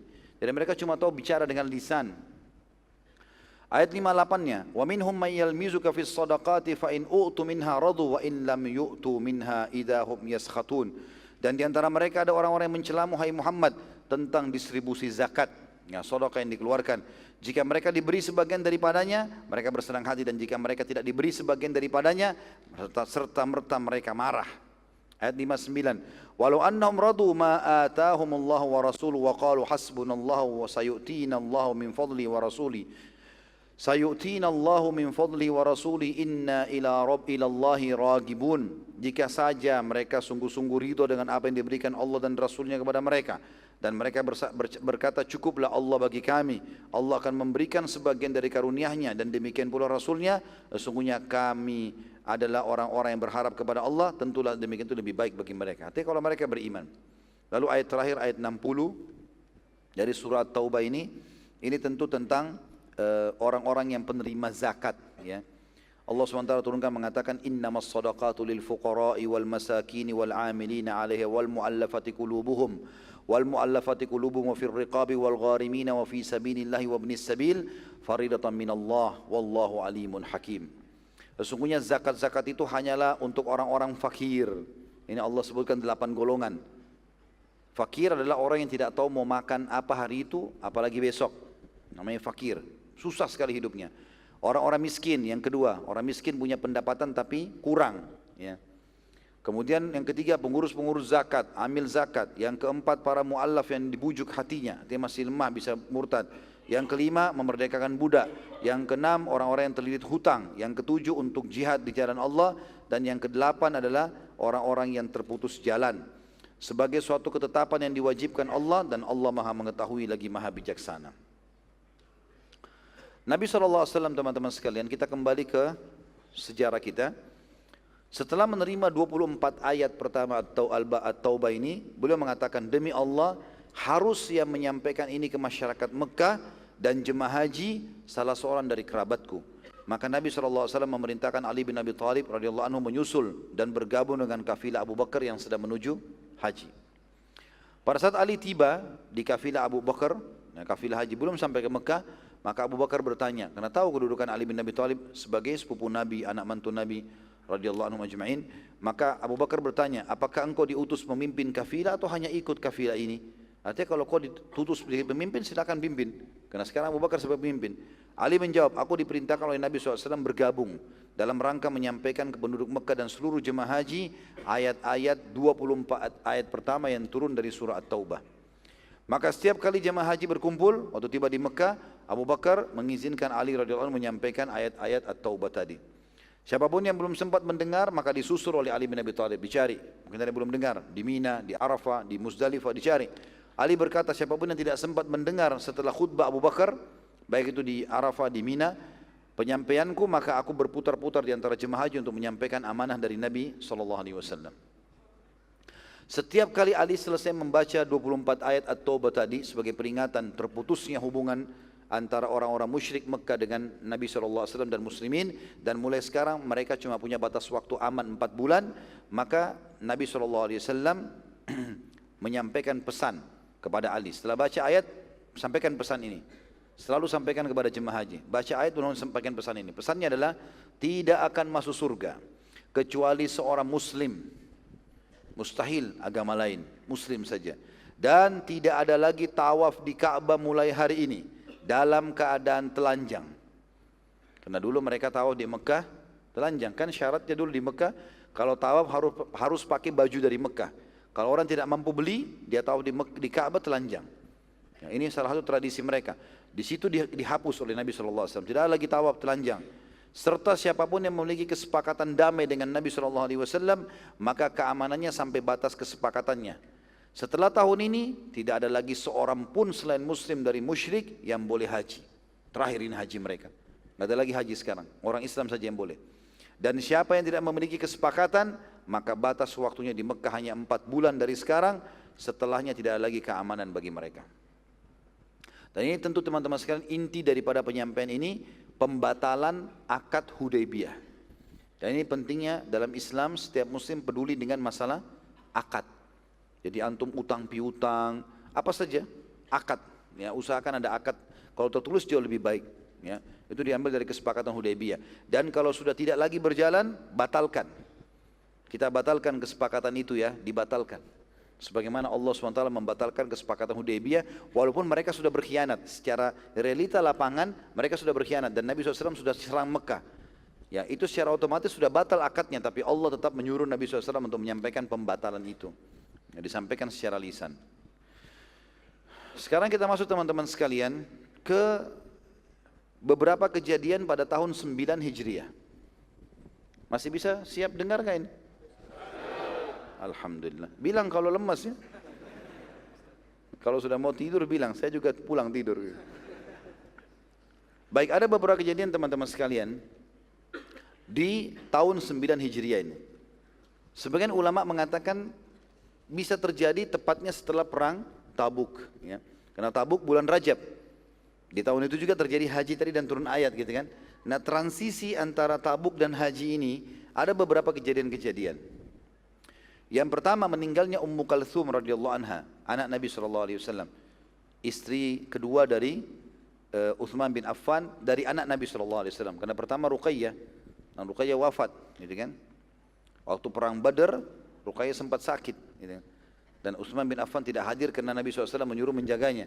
Meninggal lalu kemudian menikah dengan Ummu Kalthum. Ummu Kalthum meninggal terjadi di bulan Sya'ban. Kan tadi perang Tabuk di bulan Rajab, ya. 1 bulan setelah itu Sya'ban, kayak kita sekarang ini Rajab. Ya, terjadi perang Tabuk. Kemudian bulan Sya'bannya, 1 bulan setelahnya meninggalnya Ummu Kalthum radhiyallahu anha. Yang kedua, datangnya para utusan-utusan suku Arab untuk masuk Islam setelah perang Tabuk ini. Kita akan ceritakan beberapa utusan-utusan ini, dan ini cukup bahasanya cukup dalam karena banyak sekali suku-suku yang masuk Islam dan ada juga yang akhirnya menjadi para pengkhianat setelah Nabi SAW meninggal. Kita mulai dengan suku Tamim. Ini suku yang pertama yang datang untuk mengikrarkan masuk Islam, tapi mereka unik, mereka tidak datang langsung syahadat. Di dalam buku-buku sejarah dikatakan datang beberapa utusan Bani Tamim dari orang Badui. Yang terkenal di situ pimpinan mereka ada 3 yang disebutkan dalam buku sejarah. Utarid, ya, Utarid namanya, Utarid bin Hajib. Kemudian Aqra bin Habis, ya, dan Zufurqan bin Badr. Ya, ada 3 nama, Utarid bin Hajib, kemudian Aqra bin Habis. Aqra bin Habis ini termasuk yang hadis Bukhari tentang dia heran melihat Nabi SAW mencium Hasan dan Husain. Lalu dia bilang, sesungguhnya aku memiliki 10 orang anak, tidak pernah aku cium sama sekali. Yang ketiga Zufurqan bin Badr. Dan masih ada yang lain tapi 3 orang ini yang masyhur. Pada saat mereka tiba di Madinah, rame-rame, sukunya banyak sekali orang datang. Mereka mau masuk Islam sebenarnya. Tapi mereka ingin, waktu itu kebetulan sukunya mereka ini terkenal dengan ahli syair. Mereka ingin masuk Islam tapi syaratnya harus kalah dulu syair. Kalau mereka dikalahkan oleh umat Islam, mereka masuk Islam. Gitu. Tapi ini siang bolong. Selepas sholat duhur, biasanya Nabi SAW khailulah, istirahat siang. Rupanya mereka datang di depan rumah Nabi SAW, tanya mana rumah Rasulullah, ditunjukin sampai tiba depan rumah Nabi. Depan rumah teriak-teriak, wahai Muhammad keluarlah temui kami, wahai Muhammad keluarlah temui kami. Tidak sopan. Mereka biasa begitu di padang pasir teriak-teriak, gitu kan. Nabi SAW lagi istirahat, bangun, heran, siapa siang hari ini, siang bolong begini panas teriak-teriak. Maka Nabi SAW keluar, lalu tanya, ya, khairan, semoga baik saja. Ada apa dengan kalian? Nabi tidak kenal siapa orang-orang ini. Mereka bilang, kami ingin menantangmu untuk menilai siapa di antara kita yang paling sempurna nasab dan syairnya. Baik, nantang syair nanti habis asar, malam, siang bolong ini. Nabi SAW lalu merangkul mereka. Padahal siang-siang lagi istirahat gitu kan. Antum bayangkan lagi capek, letih, tidur siang, ada yang bel. Kita langsung menjawab. Tapi Nabi SAW punya akhlak yang luar biasa. Dirangkul Nabi SAW, dipegang pundak mereka, dipanggil masuk. Lalu Nabi SAW suruh panggil sahabat-sahabat, kumpul. Kumpullah mereka semua. Suku Tamim kebetulan waktu itu punya juru bicara, ahli syairnya Utarid bin Hajib tadi. Pimpinan mereka. Kemudian mulailah dia menyusun syair-syairnya. Ya. Dia mulai menyebutkan syair-syairnya tentang memuji Bani Tamim. Kami adalah keturunan Bani Tamim, terkenal dengan keperkasaan, terkenal dengan keberanian, dengan ketampanan, dengan kekayaan, dengan kepintaran. Nabi SAW setelah selesai si Utarid ini menyebutkan, maka beliau memanggil Thabit ibn Qais radhiyallahu anhu, sahabat Nabi, ini penyair Nabi SAW. Disuruh balas, coba balas syair-syair ini. Thabit lalu melantunkan syair. Tentu di sini teman-teman, saya enggak nukil dalam tulisan saya semuanya syairnya, karena syair-syair Bani Tamim ini terlalu banyak memuji diri mereka dan tidak semua juga buku sejarah menukilnya. Tapi yang dinukil oleh umumnya buku sejarah adalah perkataan syairnya sahabat Nabi, Thabit radhiyallahu anhu. Thabit bin Qais ini lalu menyebutkan syairnya mengatakan, ayyu fakhrin an yakuna fina Rasulullah sallallahu alaihi wasallam, ayyu fakhrin an yakuna man yamutu minna yadhhabu ilal jannah. Ini syair. Maknanya, apalagi yang kami akan banggakan melebihi adanya Rasulullah SAW di sisi kami. Kalau kalian bangga dengan nasab kalian segala macam, kami bangga dengan adanya utusan Allah di sisi kami. Dan apalagi yang mau dibanggakan di atas seseorang di antara kami kalau mati bisa langsung masuk ke dalam surga karena menjadi seorang muslim. Maka kalimat ini disusun dengan syair dan mereka mengetahui tentang bobot syair. Tentu sekarang saya enggak bacakan dengan metode syair ya. Kalau dengan metode syair itu dia akan punya retorika sendiri dan itu orang-orang Badui sangat faham tentang masalah itu. Maka tiba-tiba utusan Bani Tamim mengatakan, sungguh syair kalian lebih baik daripada syair kami. Gitu kan. Lalu penyair dari suku Tamim yang kedua bernama Zufurqan bin Badr berdiri dan melantunkan syair dan semuanya berisian pujian terhadap Bani Tamim. Nabi SAW menyuruh Hasan bin Thabit radhiyallahu anhu untuk membalas. Hasan bin Thabit mengucapkan syair-syair yang mengikuti metode Zufurqan. Zufurqan pakai diakhiri dengan nun. Lalu Hasan juga mengikuti akhir dengan nun. Tapi semua pujiannya adalah memuji kepada Rasulullah SAW, Islam dan juga surga. Maka akhirnya para utusan Bani Tamim setelah mendengarkan syair-syair semuanya, mereka mengatakan sungguh syair kalian jauh lebih baik daripada syair kami. Akhirnya mereka masuk Islam gara-gara itu. Ya. Jadi subhanallah ada orang begitu, retorika-retorika digunakan selama bukan pelanggaran agama, maka tentu saja ya dijawab. Kalau masih ingat dulu kasusnya juga ada yang menantang Nabi SAW bergulat di Mekah. Dengan syarat kalau Nabi menang maka dia masuk Islam. Nabi SAW terima tantangannya. Bukan pelanggaran agama gitu kan. Utusan Bani Tamim ini yang datang diceritakan oleh Allah Subhanahu Wa Taala dalam surah Al-Hujurat. Surah nomor 49, 5 ayat pertama. Ayat 1 sampai ayat 5. A'udzu billahi minasyaitonir rajim. Ya ayyuhalladzina amanu la tuqaddimu baina yaday Allahi wa rasulih wattaqullaha innallaha samii'un 'aliim. Hai orang-orang beriman, ya. Di sini Allah Subhanahu wa taala sudah memanggil mereka beriman karena setelah mereka kalah syair mereka masuk Islam. Janganlah kamu mendahului Allah dan Rasulnya. Dan bertakwalah kepada Allah, sungguhnya Allah mendengar lagi maha mengetahui. Artinya dalam masalah hukum, dalam masalah apapun memang Allah dan Rasulnya didahulukan. Ayat 2-nya, ya ayyuhalladzina amanu la tarfa'u aswatakum fawqa sawtin nabiy wa la tajharu lahu bil qaul wa la tajharu lahu bil qauli ka jahri ba'dikum li ba'din an tahbata a'malukum wa antum la tash'urun. Hai orang-orang beriman, janganlah kamu meninggikan suaramu melebihi suara Nabi. Tadi mereka teriak-teriak, hai Muhammad keluarlah, teriak-teriak. Dan jangan kamu berkata kepadanya dengan suara yang keras, sebagaimana kerasnya suara sebagian kalian terhadap sebagian yang lain. Tapi itu tujuannya agar jangan pahala kalian terhapus tanpa kalian sadari. Dan ini kata ulama, ayat ini masih berlaku, ya. Walaupun turun kepada utusan Bani Tamim tadi, tapi ini berlaku siapapun yang masuk ke masjid Nabi SAW di zaman sekarang nggak boleh teriak-teriak, nggak boleh ribut, menghormati Nabi SAW walaupun beliau sudah meninggal. Ini juga sebagian ulama mengatakan masuk dalamnya adalah kalau penyampaian hadis Nabi SAW sedang disampaikan tidak boleh diputus, ya. Itu penyampainya. Imam Malik rahimahullah kalau menyampaikan hadis Nabi SAW, beliau mandi, beliau pakai baju bersih. Ya, waktu ditanya kenapa, dia mengatakan saya akan menyampaikan penyampaian Nabi SAW. Mengangkat suara aja nggak boleh, apalagi yang lainnya. Ayat 3-nya, innal ladzina yaghudduna aswatahum 'inda Rasulillahi ulaika alladzina imtahana Allahu qulubahum littaqwa lahum maghfiratun wa ajrun 'azim. Sesungguhnya orang-orang yang merendahkan suaranya di sisi Rasulullah SAW, mereka itulah orang-orang yang telah diuji hati mereka oleh Allah dengan ketakwaan. Maksudnya Allah SWT akan masukkan iman dan ketakwaan dalam hatinya. Bagi mereka ampunan dan pahala yang besar. Ayat 4-nya, innal ladzina yunadunaka min wara'il hujurati aktsaruhum la yaqilun. Sesungguhnya orang-orang yang memanggil-manggilmu dari luar kamarmu, luar rumahmu, kebanyakan mereka orang yang tidak mengerti. Ayat 5-nya, walau annahum sabaru hatta takhruja ilaihim lakana khairan lahum wallahu ghafurur rahim. Andai saja mereka bersabar sampai kau keluar, panggil sekali saja, Rasulullah sudah dengar sallallahu alaihi wasallam.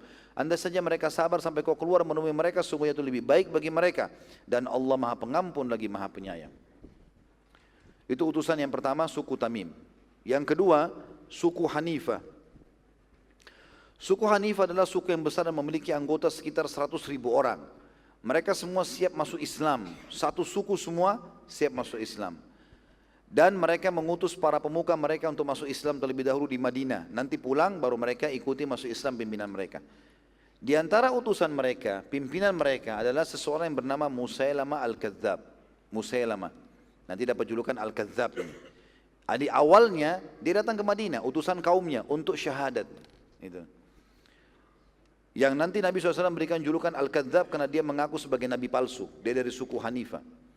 Semua utusan suku Hanifah mengikrarkan syahadat kecuali Musailamah. Jadi semua utusan-utusan pimpinan syahadat semua kecuali dia. Dia nggak mau syahadat. Salah seorang dari mereka berkata, wahai utusan Allah, sungguh kami semua sudah masuk Islam, kecuali satu orang pemuka kami yang bernama Musailamah yang sedang menjaga barang-barang kami di luar tembok Madinah ini. Dia tidak mau masuk, tidak mau ikut syahadat. Nabi SAW berkata, selama ia mau menjaga barang-barang kalian berarti dia bukan orang buruk. Sebagian suku Hanifah menemui Musailamah dan menyampaikan pernyataan Nabi SAW.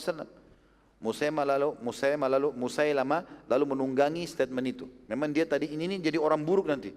Ya, dia akan menjadi pemberontak, artinya dia akan menjadi orang yang mengaku sebagai Nabi palsu. Lalu dia mengatakan pada kaumnya, lihat Muhammad aja memujiku. Ya, padahal Nabi SAW maksudnya mau menarik dia supaya masuk ke Madinah untuk syahadat. Seluruh utusan suku Hanifah lalu bergabung di masjid termasuk Musailamah. Akhirnya dia masuk ke Madinah, masuk ke dalam masjid. Yang saat itu Musailamah sedang sandar di tembok masjid, tepatnya belakang tembok itu rumah Nabi SAW. Dan Nabi dengar apa yang dibicarakan di masjid. Lalu kemudian ya, anggota sukunya bertanya kepada Musailamah, kenapa engkau tidak ingin masuk Islam? Kenapa engkau belum mau masuk Islam? Gitu. Kenapa engkau tidak mau masuk Islam? Maka ia menjawab dengan jawaban yang aneh. Dia bilang, bila Muhammad akan menjadikanku sebagai penggantinya saat ia meninggal, maka aku akan masuk Islam. Jadi kalau ada jaminan, kalau dia mati duluan, Nabi Muhammad mati, dengan tidak sopan mengatakan Muhammad SAW. Dia mengatakan, kalau Muhammad mati duluan dan dia tunjuk aku sebagai pemimpin, aku akan masuk Islam. Nabi SAW waktu itu dengar dari belakang tembok dinding rumah beliau, langsung memasuki masjid. Lalu kemudian beliau memegang sepotong kayu kecil dan menghadapkan kayu itu ke arah Musailamah sambil berkata, demi Allah, kalau engkau meminta potongan kayu ini dariku, tidak akan aku berikan. Apalagi menggantikanku sebagai pemimpin muslimin. Bila engkau tetap memaksakan kemauanmu, keinginanmu, maka pasti Allah akan membinasakanmu. Demi Allah, aku yakin, aku sangat yakin, kata Nabi SAW, engkau pendusta yang telah Allah perlihatkan kepadaku dalam mimpiku. Jadi ini terang-terangan Nabi SAW membongkar kedoknya. Subhanallah, setelah kejadian perang Tabuk ini, nggak ada lagi yang tersembunyi. Orang munafik Nabi tunjuk, ini orang salah, langsung Nabi bongkar kedoknya. langsung di depan umum sudah. Karena orang ini berbahaya gitu. Dan ini nanti salah satu penyebab kenapa para sahabat tidak ragu memerangi Musailamah al-Kadzdzab di zaman Abu Bakar radhiyallahu anhu. Setelah para utusan suku Tamim pergi dan Musailamah tidak mau masuk Islam, dia pergi meninggalkan masjid, maka para sahabat bersegera menemui Nabi SAW dan bertanya, wahai utusan Allah, apa yang anda maksudkan dengan pernyataan anda bahwasanya anda melihat orang itu dalam mimpi anda sebagai pendusta? Kata Nabi SAW, sungguh aku telah diperlihatkan oleh Allah seluruh kekayaan dunia ada di tangan umatku. Jadi pada saat aku meninggal, umatku akan kaya raya. Dan ada 2 buah gelang emas yang aku tidak sukai, lalu aku meniupnya, lalu keduanya hilang. Para sahabat mengatakan ridwanullahi alaihim, apa takwil anda tentang mimpi itu ya Rasulullah? Kata Nabi SAW, aku menakwilkan bahwa akan ada 2 orang dari Jazirah Arab pendusta yang akan hilang dari umatku nanti. Jadi yang lainnya bisa taubat, tapi 2 ini tidak mau. Sampai mati mereka tetap mengaku sebagai Nabi palsu. Sebelum wafat Nabi SAW, subhanallah, di hari terakhir Nabi sakit keras, muncullah 2 orang pendusta. Musailamah al-Kadzdzab di wilayah Yamamah dan keluarnya Al-Aswadul Unsi di Yaman. Dua-duanya mengaku sebagai Nabi. Keduanya Allah subhanahu wa ta'ala binasakan di tangan para sahabat, tepatnya di tangan pasukan Abu Bakar yang dipimpin oleh Khalid bin Walid radhiyallahu anhu majma'in. Saat Musailamah tiba di tengah suku di wilayah Yamamah, pada saat balik dari Madinah, ia menulis surat kepada Nabi SAW yang berisi begini. Dari Musailamah utusan Allah kepada Muhammad utusan Allah. Ini waktu dia tiba ini, baru tiba di sana Yamamah, dia sudah tulis surat begitu. Lalu dia mengatakan, sesungguhnya aku juga diutus Allah sebagaimana engkau diutus. Maka bumi ini kita bagi 2. Setengah di bawah kekuasaanmu dan setengah di bawah kekuasaanku. Maka Nabi SAW menjawab suratnya, langsung dijawab pada saat itu. Dari Muhammad utusan Allah kepada Musailamah sang pendusta. Ya. Sesungguhnya keselamatan bagi yang mengikuti wahyu. Selanjutnya, amma ba'd, ketahuilah bahwa bumi ini milik Allah yang ia berikan kekuasaan di atasnya kepada siapapun yang ia inginkan. Dan pastilah kesudahan yang baik diberikan untuk orang-orang yang bertakwa. Maksudnya Nabi SAW menjelaskan kalau ini bukan saya, tugas saya membagi-bagi bumi. Ini Allah SWT yang memberi. Dan Allah sudah menutup risalah Nabi setelahku. Dia ingin dikasih bukan menjadi khalifah ya. Dia mau Nabi bilang, kamu Nabi juga setelah saya. Bukan hanya sekedar jadi khalifah pengganti, memang minta jadi Nabi. Kasus Musailamah ini terkenal ya. Terutama setelah murtadnya seseorang yang pernah mengikrarkan syahadat di hadapan Nabi SAW yang bernama Nahar bin Unfuah. Ini orang unik ini. Ya. Ini kisahnya unik. Sekarang saya ceritakan insya Allah. Nahar bin Unfuah ini, teman-teman sekalian, dia masuk Islam lalu dia menghafal Al-Quran. Dari tangan langsung sahabat Nabi ahli Quran Ubay bin Ka'ab radhiyallahu anhu ajma'in. Dan ia sibuk menghafal hadis-hadis Nabi SAW. Banyak hadis yang dihafal sama dia. Hafal 30 juz Al-Quran, kemudian banyak hafal hadis Nabi SAW. Abu Hurairah berkata radhiyallahu anhu, suatu hari aku sedang duduk bersama seorang dari Ansar dan Nahar ini, bin Unfuah ini. Bertiga. Lalu Nabi SAW melewati kami, seraya bersabda kepada kami, ya, yang membuat aku, kata Abu Hurairah, ketakutan. Sabda itu membuat aku takut. Karena Nabi SAW bilang apa? Sungguh salah seorang dari kalian bertiga ini nanti akan masuk neraka sampai salah satu tulang rusuknya sebesar gunung Uhud. Abu Hurairah radhiyallahu anhu berkata, aku sangat ketakutan semenjak dengar hadis itu. Dan Nabi sampaikan lalu Nabi pergi. Nabi enggak tunjuk siapa di antara 3 orang itu. Berjalan beberapa waktu, kata Abu Hurairah, si Ansar ini wafat dalam keadaan Islam. Kami kan bertiga ini. Sekarang tinggal si Anhar ini sama Abu Hurairah nih. Ya, tinggal mereka berdua. Si Nahar ya. Maka Abu Hurairah berkata, aku bertambah takut karena yang tersisa aku sama Nahar saja. Sementara Nahar ini terus belajar Al-Quran, terus hafal hadis-hadis Nabi dan terkenal ahli ibadah. Di saat pertama sholat, selalu ibadah, luar biasa gitu ibadahnya. Maka Nahar setelah memiliki ilmu yang cukup diutus oleh Nabi SAW untuk mendakwai suku Hanifah. Dia jadi da'inya Nabi nih, Nahar ini. Pergilah ke sana. Saat tiba di suku Hanifah, sebelum ia berdakwah, Musailamah al-Kadzdzab ini memanggil dia. Belum dia berdakwah dipanggil. Di hari pertama, begitu tiba disambut langsung, dibawa ke rumahnya. Lalu berkata, wahai Nahar, bila engkau mengiklankan kepada manusia bahwa aku juga nabi, seperti Muhammad nabi, aku akan jadikan kau sebagai wakilku. Jadi pasti aku nabi berarti kau wakil nabi. Dan ini istilah baru ini. Ya. Nahar yang dalam keadaan miskin, tanpa berpikir panjang lagi, langsung berkata, diterima. Padahal Nahar ini hafal 30 juz Al-Quran, hafal banyak hadis, gitu kan. Dan ini hidup di zaman Nabi SAW, dan ini da'inya Nabi. Itu luar biasa. Ya. Lalu dia mengatakan baiklah. Karena waktu itu dijanjikan, dikasih kekayaan, dikasih harta, dinikahkan sama wanita, segala macam. Sementara dia orang miskin. Dan Musailamah al-Kadzdzab memang ini adalah orang kaya, pimpinan suku Hanifah pada saat itu. Maka dia pun setuju, baiklah kalau begitu. Lalu dia bilang sama anggota suku Hanifah saat mereka berkumpul, dan mereka bertanya, tujuannya mereka mau dengar nih. Karena mereka kan semua masuk Islam. Tadinya mereka muslim semua satu suku ini. Yang belum masuk Islam Musailamah saja. Karena yang lainnya kan tadi masuk Islam, pimpinan-pimpinannya. Lalu pulang mengajak sukunya masuk Islam. Lalu mereka bertanya, karena tahu ini utusan Nabi, da'i Nabi, apa yang disampaikan oleh Nabi Muhammad SAW kepada kamu, untuk kami? Ada pesan apa? Maka ia berkata, Nahar berkata nih, ketahuilah bahwasanya Nabi Muhammad memerintahkanku menyampaikan kepada kalian bahwa Musailamah juga Nabi seperti dia.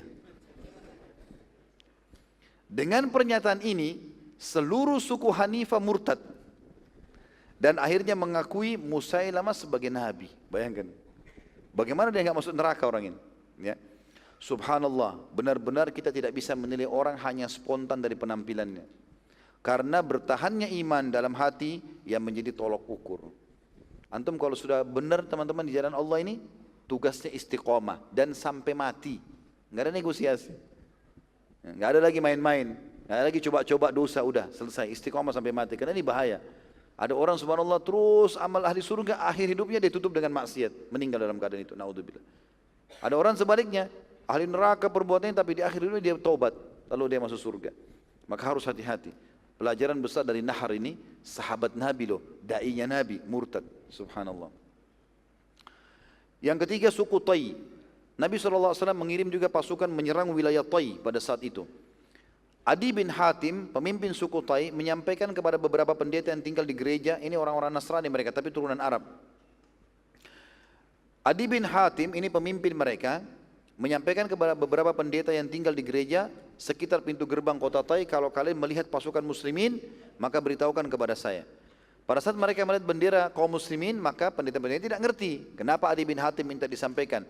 Maka disampaikanlah, ternyata Adi melarikan diri ke negeri Syam bersama anak-anak dan istrinya. Sementara sukunya semua ditinggalkan sama dia. Muslimin tiba di Tai, menyerang, mengepung sampai akhirnya menang dan menguasai seluruh wilayah Tai. Termasuk yang dijadikan tawanan perang adalah adik perempuannya Adi. Semua tawanan diikat di masjid di Madinah pada saat itu, dan mereka dibiasakan oleh Nabi SAW semua tawanan untuk dengarkan ayat Quran, lihat muslimin sholat, gitu kan. Pada saat Nabi SAW melewati tawanan, dan ini tradisi Nabi SAW habis sholat melewati mereka, tawarkan Islam, suruh berikan makanan, ada yang luka diobati. Maka adik perempuannya Adi menegur Nabi SAW sambil berkata, wahai Muhammad, aku adalah fulana, anak pemimpin kaumku. Ayahku telah wafat dan kakakku ya sebagai pengganti telah melarikan diri. Nabi SAW lalu berkata, siapa yang kau maksudkan melarikan diri?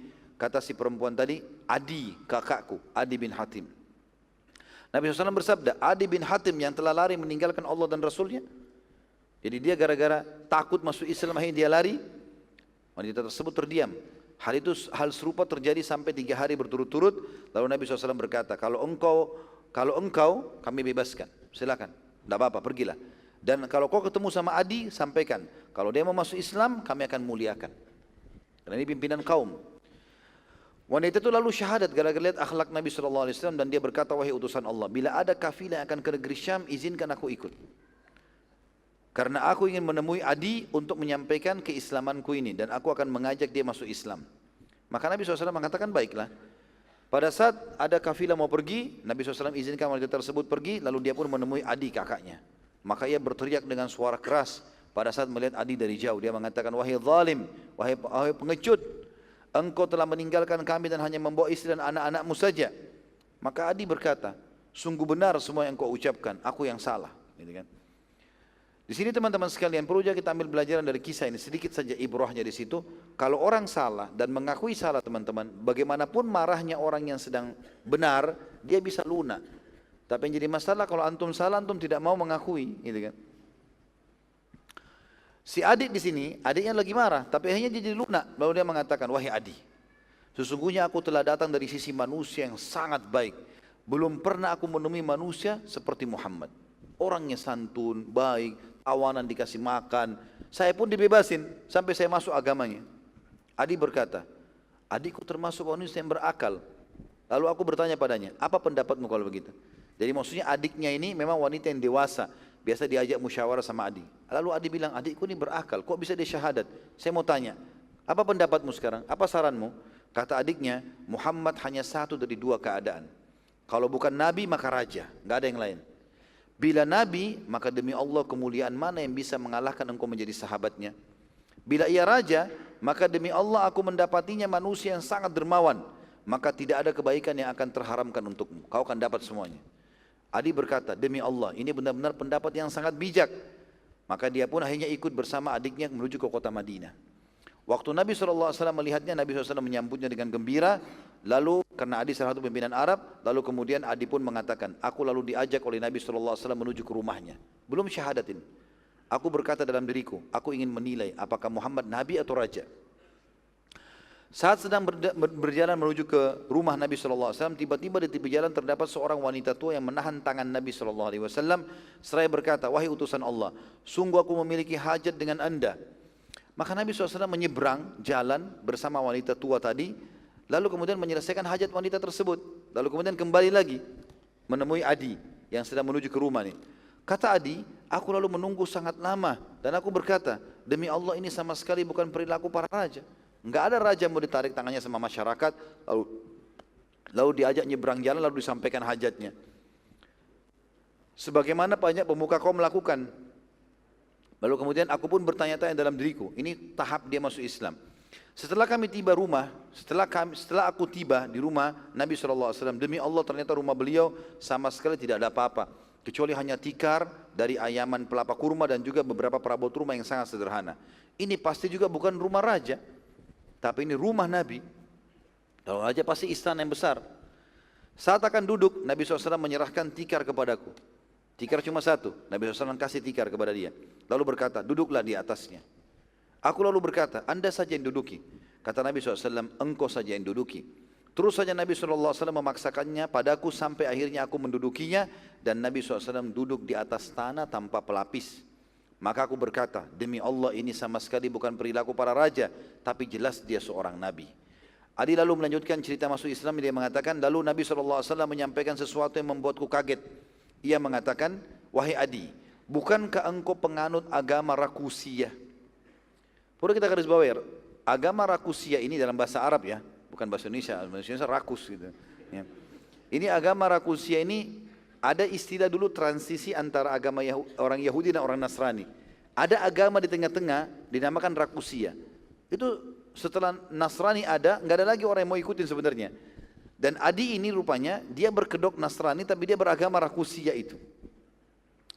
Dan Adi bingung karena tidak ada satu orang pun termasuk istrinya yang tahu kalau dia beragama Rakusiyah. Maka dia pun berkata dalam dirinya, demi Allah tidak seorang pun mengetahui bahwa aku beragama Rakusiyah, walau istri dan anak-anakku. Mereka hanya mengetahui aku adalah beragama Nasrani. Adi lalu menjawab, iya benar, aku Rakusi. Ya. Nabi SAW lalu tanya lagi, bukankah engkau menerapkan pajak mirba namanya pada kaummu? Adi menjawab, iya benar. Jadi setiap kaumnya dikenain pajak ini, pajak itu Adi yang terapkan. Karena dalam agama Rakusiyah, dia membawa agama Rakusiyah. Padahal Nabi SAW tahu, di agama itu enggak ada sama sekali pajak. Nabi SAW mengatakan, bukankah dalam agamamu itu, ya, Rakusiyah, tidak boleh ada pajak dan hukumnya haram? Maka Adi tiba-tiba syahadat. Asyhadu an la ilaha illallah wa anna Muhammad Rasulullah. Ya. Karena Adi heran, agama Rakusiyah ini tidak ada lagi pengikutnya kecuali sedikit sekali. Dan dia termasuk salah satunya. Kurang lebih kalau di situ kalau tidak salah dikatakan sisa ada 5 atau 7 orang penganutnya saja. Maka dia pun syahadat gara-gara itu. Saat sholat setelah tiba, Nabi SAW mengajak Adi ikut sholat. Karena sudah syahadat, ayo ikut sholat. Nabi SAW sengaja dalam sholat membaca surah At-Taubah ayat 31. Ini yang Nabi baca dalam sholat, sengaja. Karena tahu Adi ini seorang pendeta yang memahami agamanya gitu. A'udzu billahi minasyaitonir rajim. At-Taubah 31. Ittakhadhu ahbarahum wa ruhbanahum arbaban min dunillah. Ittakhadhu ahbarahum wa ruhbanahum arbaban min dunillahi wal masih ibn Maryam wa ma umiru illa liya'budu ilahan wahida. La ilaha illahu subhanahu amma yusyrikun. Mereka menjadikan orang-orang alim dan rahib-rahib mereka sebagai Tuhan selain Allah. Dan juga mereka mempertuhankan Al-Masih putra Maryam. Padahal mereka hanya disuruh menyembah Tuhan yang Esa. Tidak ada Tuhan yang berhak disembah selain Dia. Maha suci Allah dari apa yang mereka persekutukan. Selesai sholat, Adi ngerti ayat ini yang sedang dibaca di maghrib, di malam hari. Adi lalu berkata kepada Nabi SAW, wahai utusan Allah, kami tidak pernah dalam agama kami, ya, Nasrani atau Rakusia ini, menjadikan para pendeta sebagai Tuhan selain Allah. Tapi kami mentuhankan Isa alaihissalam, iya. Tapi pendeta tidak. Nabi SAW menjawab, bukankah mereka menghalalkan para pendeta itu apa yang telah Allah haramkan, maka kalian juga ikut menghalalkannya? Mereka menghalalkan apa yang telah haram untuk kalian, kalian membayar sesuatu, maka akhirnya kalian pun menghalalkan apa yang Allah haramkan. Dan bukankah mereka mengharamkan yang telah dihalalkan oleh Allah dan kalian ikut juga menghalalkannya? Maka Adi mengatakan, benar wahai utusan Allah. Kata Nabi SAW, itulah ibadah kalian kepada para pendeta. Ya. Nabi SAW pada saat itu ingin mengajarkan kepada Adi dan para sahabat serta umatnya bahwa menerapkan hukum selain hukum Allah dengan meyakini lebih baik daripada hukum Allah, itu saja sudah cukup sampai kepada kekufuran. Kalau ada orang menghalalkan, Allah bilang halal, dia bilang haram. Allah bilang haram, dia bilang halal. Maka itu sudah cukup sampai pada kekufuran. Nabi SAW lalu berkata, wahai Adi, mungkin salah satu yang menghalangimu menganut Islam karena engkau melihat banyaknya kaum muslimin dalam keadaan miskin. Nabi SAW ingin mengarik lagi hatinya Adi setelah syahadat. Selain ayat ini, mungkin kau sekarang kemarin-kemarin tidak mau masuk Islam karena kau lihat banyak umat Islam miskin. Sementara kau kan orang kaya. Dia orang kaya, pemimpin kaumnya. Kata Nabi SAW, demi Allah wahai Adi, akan terbuka pintu kekayaan untuk muslimin sampai mereka keluar membawa zakat emas mereka. Ya. Dan mereka tidak menemukan orang-orang yang mau menerimanya. Nabi SAW bersabda, wahai Adi, mungkin salah satu yang membuatmu ragu juga dalam menerima Islam adalah seringnya kamu melihat muslimin dalam peperangan. Selalu muslim perang di zaman ini. Demi Allah wahai Adi, akan datang zaman di mana seseorang wanita muslimah melakukan perjalanan dari Qadisiyah ke rumah Allah. Ya. Qadisiyah jauh. Ya. Itu di wilayah Persia, Irak. Itu menuju ke Ka'bah, perempuan jalan sendirian tanpa pendamping dalam keadaan aman. Gak ada lagi peperangan nanti. Umat Islam lebih banyak aman. Gitu kan. Ya seperti kita rasakan alhamdulillah sekarang di beberapa titik peperangan, tapi yang lainnya sudah tidak ada, aman. Nabi SAW lalu berkata, wahai Adi, mungkin salah satu yang menghalangi masuk Islam juga karena engkau melihat rumah kaum muslimin terdiri dari gubuk karena miskin. Demi Allah wahai Adi, akan terbuka pintu kekayaan untuk muslimin sampai di tangan mereka seluruh istana kota Babilonia.